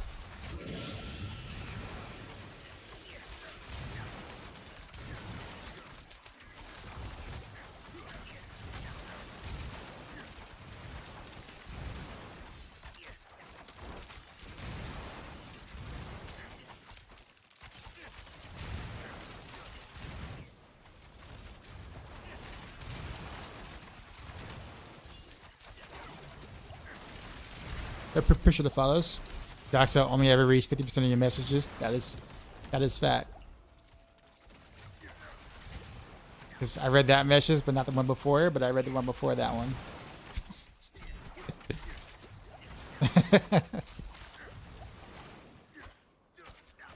Is there a difference between T4 and T1? Oh yeah, big difference. In general. In terms of like difficulty, yes. And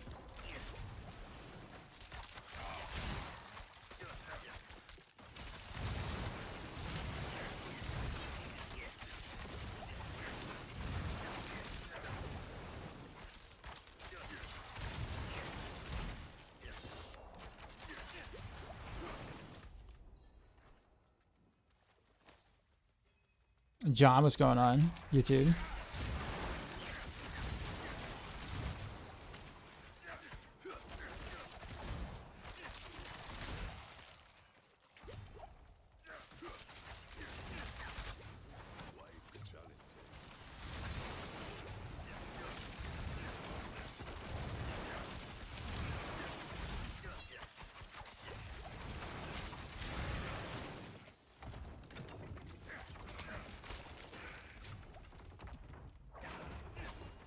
Oh, it closed on me. The door he just closed the door on me. What a jerk.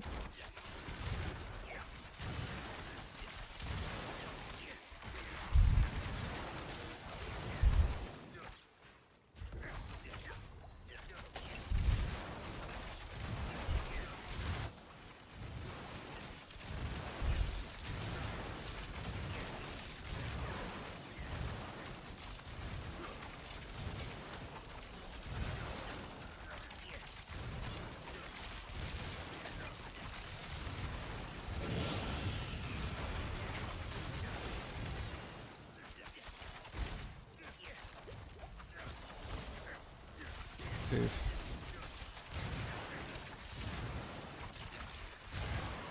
Oh wait, let's go back to the event. Was that an event?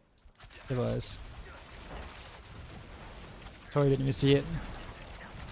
I'm on like in rapid fire. Well, it's all faithful.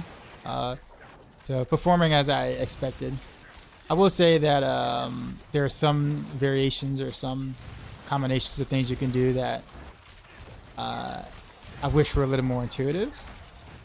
But yeah, they seemingly like at the moment, because there's one rune that's extremely strong, that you kind of have to go Starless Skies in order to be able to take advantage of it, which kind of sort of changes up your options, I guess you could say, of what's best towards the end game. Now, I think like mid game as you're building, you have several ways you can go, but I think once you get the Starless Skies, there's you're gonna kind of have to build poison, or physical. You can do physical technically if you want, but poison just to be able to get the just like the buff benefits for the most part, and to be able to stay imbued.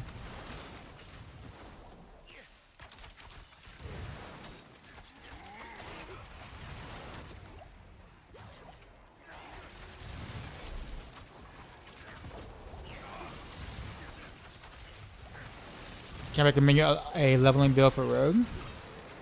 I think Dance of Knives is a really good leveling build. It can be a little tricky to play, but it's probably the fastest leveling build for Rogue at the moment. But Barrage is good, and so is Flurry for leveling. You can find all of them on maxroll.gg. What's the highest crit so far? For me, it's been like 1.4 bill per arrow. But that was what cold. I had cold and do me at the time. I haven't hit nearly that high on a poison yet, but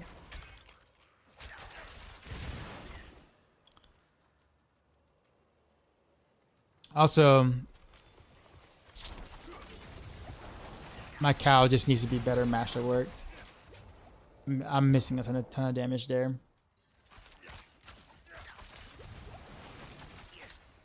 Lord Letha, what's going on? I agree. Worst ever.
Yeah, I think I'm getting what is it? Like that rune is proccing like about once every 3 rotations or 4 rotations, somewhere around that range.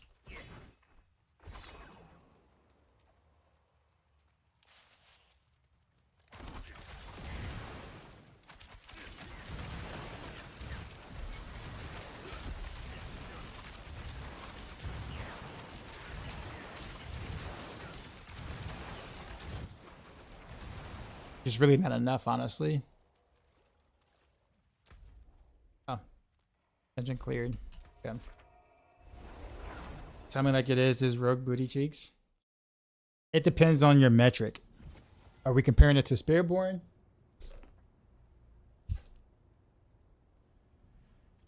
But then again, every class is bad relative to Spiritborn.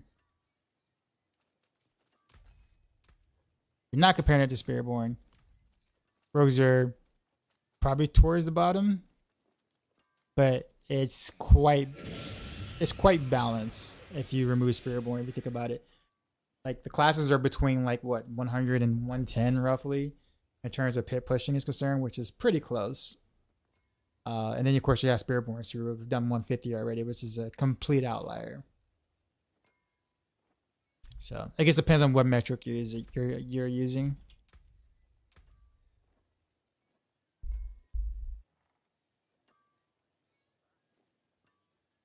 Is Andario's build still good for Rogue? Not really, no. But if you like Andario's, then just play Barrage Victimize. It's practically the same thing, just without the dot. You just do big explosions instead of damage over time. But the proc looks and the build plays very similar.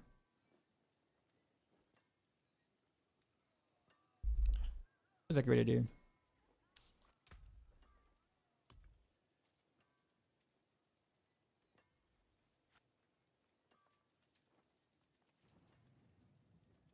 I definitely don't have enough. Okay.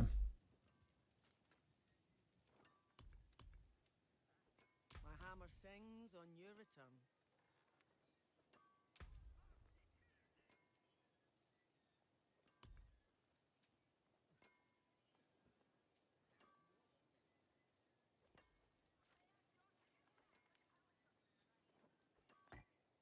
This is still like the best way to proc it.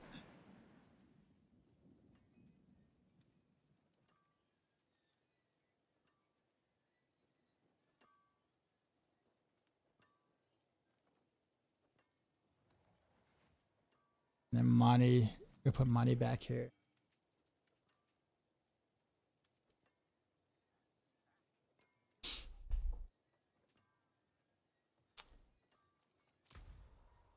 Go.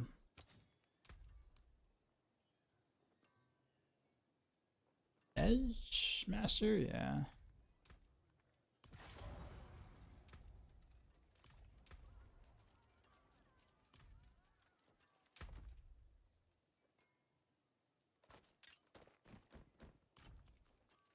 Scammo for some amulets. Bro, I have yet to see like a GA. Not GA. Very rarely have I seen any GA amulets from gambling though. See a lot of like unique stuff pop out all the time, but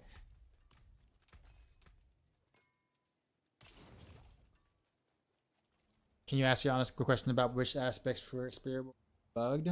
I have a new build that is not lucky, and I'm curious if it's. I don't really know enough to be honest with you to be able to truly answer that question for you.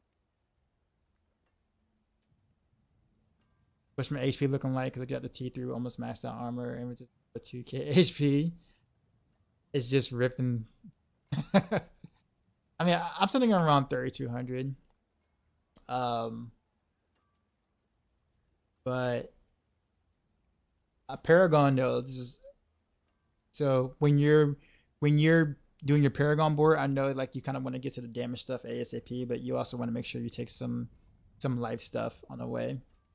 That's kind of where a chunk of your HP is coming from. Lemon, what's going on?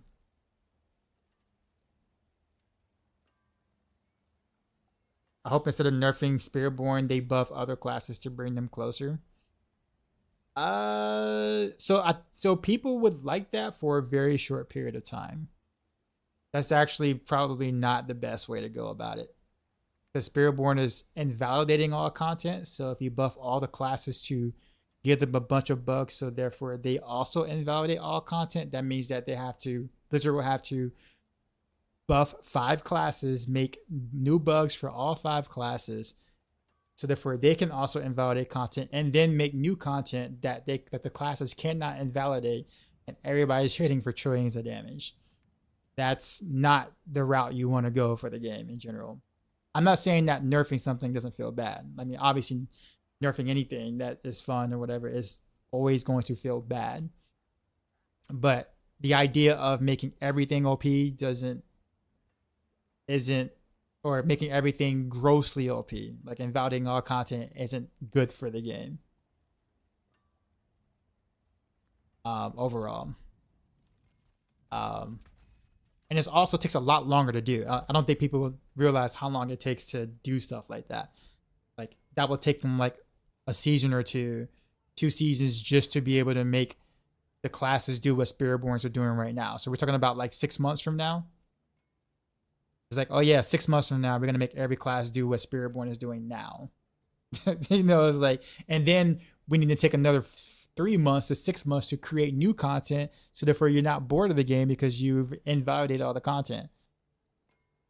Right. So it's like, that's, you know what I mean? Like that's a lot of work to not progress the game forward at all. Like, cause then they're going to just be spending time making sure that only that happens. So we get no new content, we get no new stuff, no whatever. It'll just be trying to catch up to Spiritborn for like the next year. Like, that would be awful for the game. I'm just thinking about how 150 will ever be cleared. Then it doesn't need to be cleared. You don't get anything for doing 150 pit. Like nothing happens. Nothing. So like, in fact, I almost think that having a pit tier that can't be reached is good for the game, because it means that you have something to chase all the time for those who actually like to push. I don't like to push at all, but like for those who do, like, it gives you something to always strive for. If everyone can just do 150 all the time, then like you have no goals. What else do you do? Like, what do Spiritborns do right now? They have nothing to do because they already did the 150. Now what? And it's like the game, like the season's been out for what, a week? And now it's like, okay, well, now you have to wait until what, next season, which is January 21st, before you have anything that's remotely challenging for Spiritborns again. Like, now you're bored. It said 150 shouldn't be in the game, and then what, have it clear. I mean, yeah, it's fine. I guess the thing is, Gerard, is that as long as there's no rewards for doing 150 that a regular player cannot achieve or get, then there's no issue with it. Like, there's nothing in the game that requires you to do the one. In fact, I'll put it this way, Gerard. Doing a 150 is the most inefficient thing you can do in this game right now. By far, the most inefficient things you can do. Because you gain nothing for doing it. You could have done like 10 nightmare dungeons. You could have done it in front of horror. You could have done 4 or 5 cure-ass undercities. You could have did everything else in the time it took you to do that 150 on Spiritborn. It's a complete inefficient activity to do. So like, you don't get anything for it. And that's fine. That's totally fine. Like, there's nothing, and that's kind of how it should be. It should just be, you know, I want to EP and show my friends what I did, you know, sort of thing, which is basically all that really is.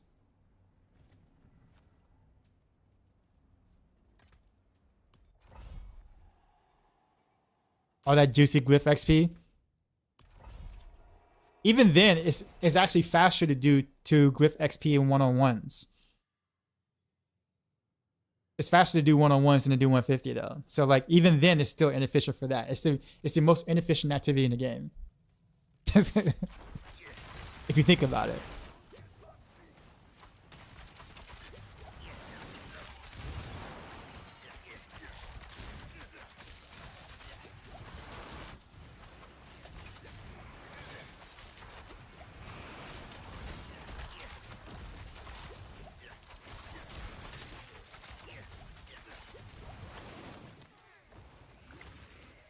Say to make it, I'm reaching it. That's bad design. He said you do it for the prestige of it. But the thing about it is that, like, you know how difficult it is for them to make it reachable for every class and not one class get there in like 1 week though, Gerard. Like, look what happened this season, right? No class can get there, and then you have one class that got there in like a week. Definitely not good for the game. And the only way to balance that is to make all the other classes be able to get there in 1 week too, which kind of defeats the purpose of a gear chase for a whole season. No class should be able to get there in 1 week. Like, not even close. It should be a journey, not a, you know, a speed run.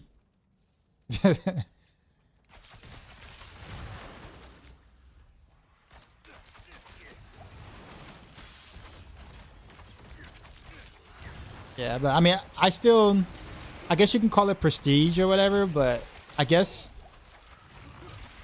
for those who might not know me, I kind of look at that a little differently because, in my opinion, I just like, this is an action RPG game. So, like, no one really, like, a lot of people really don't take that type of competitive play seriously. I mean, there is a very small, like, community of players who like to do that kind of stuff, and, you know, nothing wrong with it. But a lot of people do not participate in that activity because people just don't like fishing and resetting and trying hundreds of times for a single clear or fishing for a certain boss, etc. Like, that's just not a popular activity. So there's really not a lot of people that do it.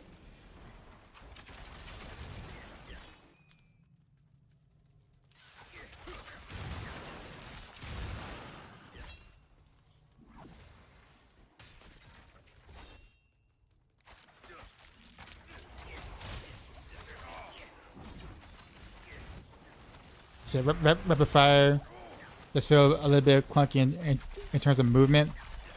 When you get more attack speed, it feels fine, but yeah. You have to sell the expansion somehow. Solution to make the new class way overpowered. So of course they were gonna make the new class good, like probably the strongest class in the game. I'm pretty sure that was still kind of the idea. It obviously was not intended that they were to be this strong. They're this strong because of bugs right now and a couple of overtuned things that they didn't see. But yeah, them being this far ahead of other classes is definitely not intended.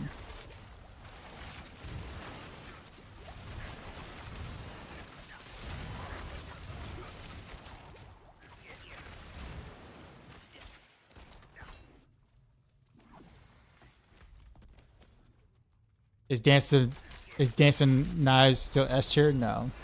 Dancing Knives technically this season, like the actual season, was never S tier. In fact, it really shouldn't be on it. Like, it shouldn't be on our Maxroll tier list as S tier. In fact, if I'm gonna be 100% honest with you, there are really no S tier builds right now in the game outside of the 4 Spiritborn builds right now. Because no other class builds are even remotely in the same league at all. So really, it should just be Spiritborn, 4 builds. And then every other class starts in A tier for their top builds. But yeah, Dancing Knives is definitely not S tier.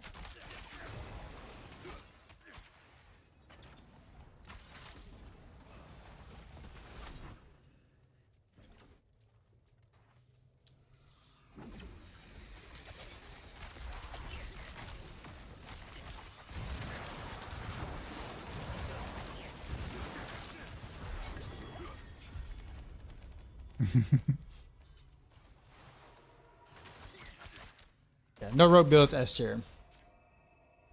No class builds are S tier. I put it that way. What's the top rogue build is? It depends on the content. Everybody's gonna say, and then when I say that, when I ask that, everybody's gonna say, "Oh, well, pit push, of course, that's what I'm talking about." If you're talking about pit push, then rapid fire is the strongest. If we're talking about like overall in game, if you're talking about speed farming, then Dance of Knives is your best speed farmer. If you're looking for a overall build that can do both really well, but isn't the fastest speed farmer, but not the best push, but does them both well, then Barrage is the play.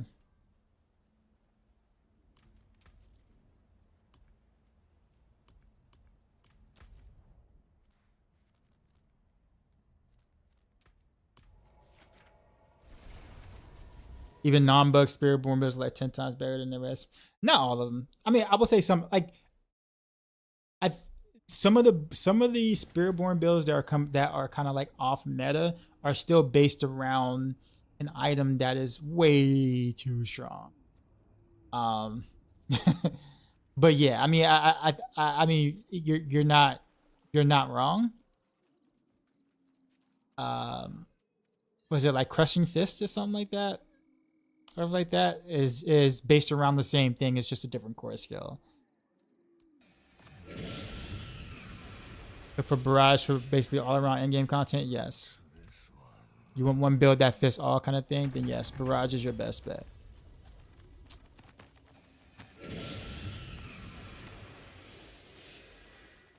Patch won't change anything.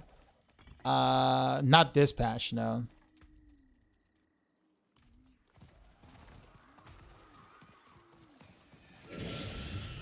Appreciate the follows.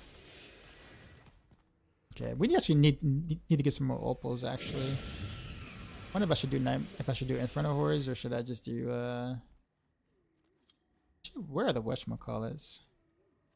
Hey, we can kill a boss. Let's kill whatchamacallit real quick for a quick whisper. I need help, my rogue brother. How do I make pin shot work? I mean, you build it around victimize. But good luck killing bosses. There's not really anything you can do about that. So your clear potential is gonna be really good, but you won't be able to kill a single boss ever.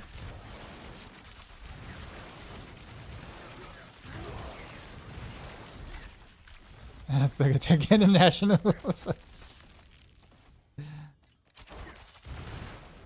Alright, well, go ahead and turn into whatchamacallit.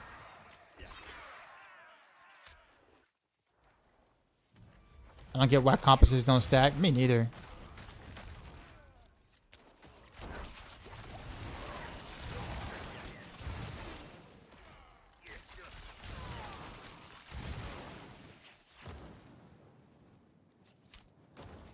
Jerk.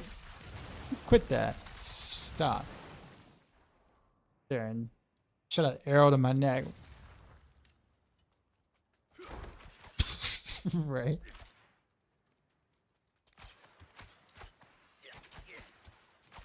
Just roll the Rogue Fresh T1. Will be the easiest build to get going into T4. I'm not talking about end game, just to farm T4 early. To farm T4 early. I mean, the thing is that like farming T4 on rogues still requires good gear. So no matter what you build you go for, it's gonna require some time and investment into your build to be able to farm T4, if that makes sense. So there really is no easy route to it. Part of me wants to say Barrage, but there is a pretty steep requirement of a good Fist of Fate and a good Umber Crux.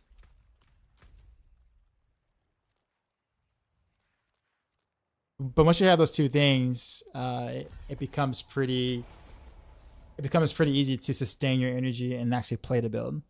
Did I start Spiritborn yet? No. I probably won't for like the next couple of weeks or so. Wait, using what? Victimize? For pin shot? Yes, you have to. If you do precision, you're going to be even weaker. For pin shot. Ethos, what's happening, man? How are you doing, sir?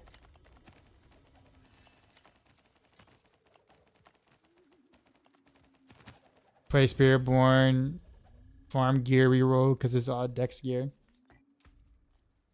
I mean, you're not wrong. That's yeah, pretty much.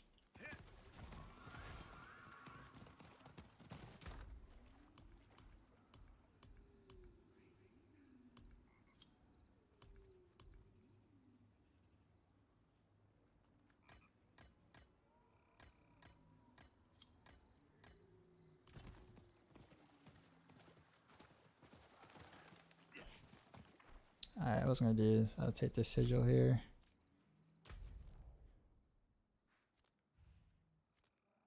Okay, so we'll do the Realm Walker. Oh, there's no portal close by, really? Really? Is it really that far of a walk? Ah, man. Alright. Bro, I gotta walk all the way down, huh? Heartseeker for T4, isn't it? What do you mean? Yeah, I have a Heartseeker guide that I did T4 with. I think Heartseeker is probably my favorite build to play still. There's something about being able to play like a true range rogue is actually a lot of fun to me. Like I think Heartseeker is good. Barrage is just a little better at doing, I guess, a similar thing, just a different play style. But despite Barrage being a little better at it, I think I still prefer playing Heartseeker.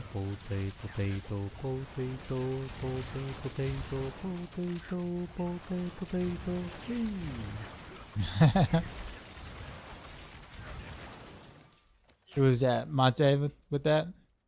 No reason to do strongholds, so we all have less CVs. Even so, though, like, I mean, there is no stronghold. Oh, I lied. There it is. Well, rip me. I'm just bad at the game. That's all it is. That's all it is. I was going to say there's no stronghold right there, and it's like literally right in my face. Why don't people play hardcore? Well, honestly, there's less people playing hardcore now because they removed the cheat death potion. When they did that like a couple of seasons back, that made less people want to make the attempt to play hardcore. It's one of the reasons too. Dark Citadel is new content that is unknown territory, and people don't want to try that in hardcore because you can lose your character, or someone else who messed up the mechanics can get you killed. And so it's just, for some people, it's just not worth.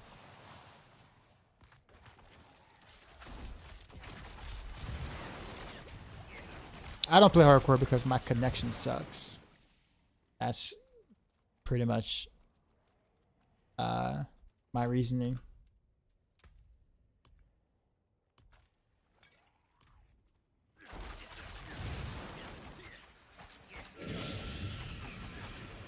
Pangorge is still good on Heartseeker still? No. Because we're building around Victimize. So Pangorge just doesn't do anything for it.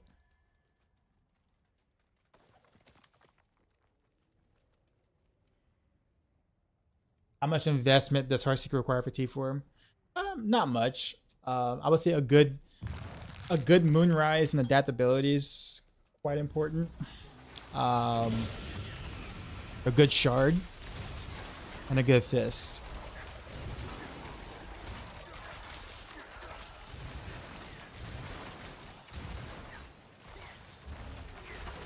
What's the highest pit you have cleared this season? Actually, I don't know.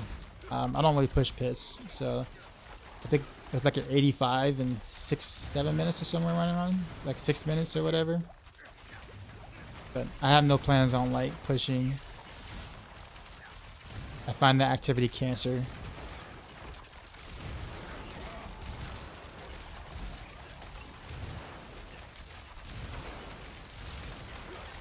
Especially on some rogue builds, man. Like the crap you gotta do. It's just annoying and just not fun.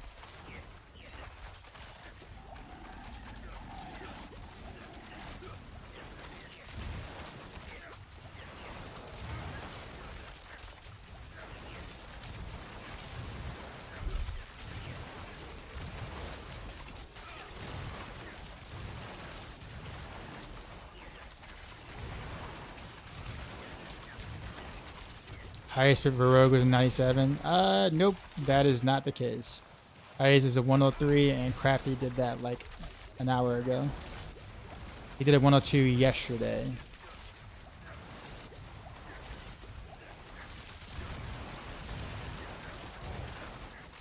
I'm not surprised though. I mean, it's Crafty for one, and Rapid Fire for two. Hey, it's Mippy. Hello, sir.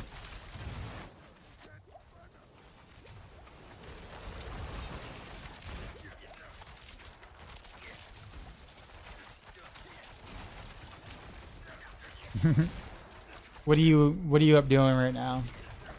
What time is it for you? Like, it's gotta be what, 7 in the morning? 7:30, 6 a.m. right now for you? What are you doing up? Are you about to go to work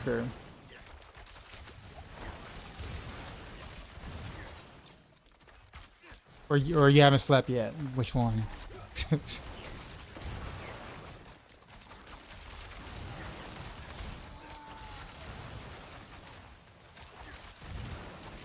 Just farming iron. That is the Mippy answer I expect.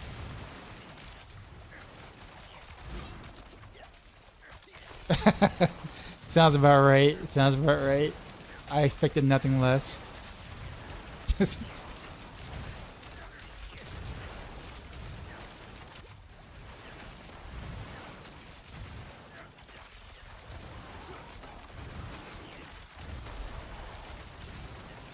You did get a pretty nasty crossbow though.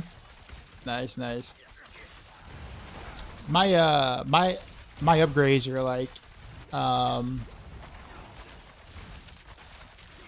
feel like my upgrades are like few far in between because I'm just not masterworking a lot. I've been spending more time like trying to test things and do things with different runes or whatever.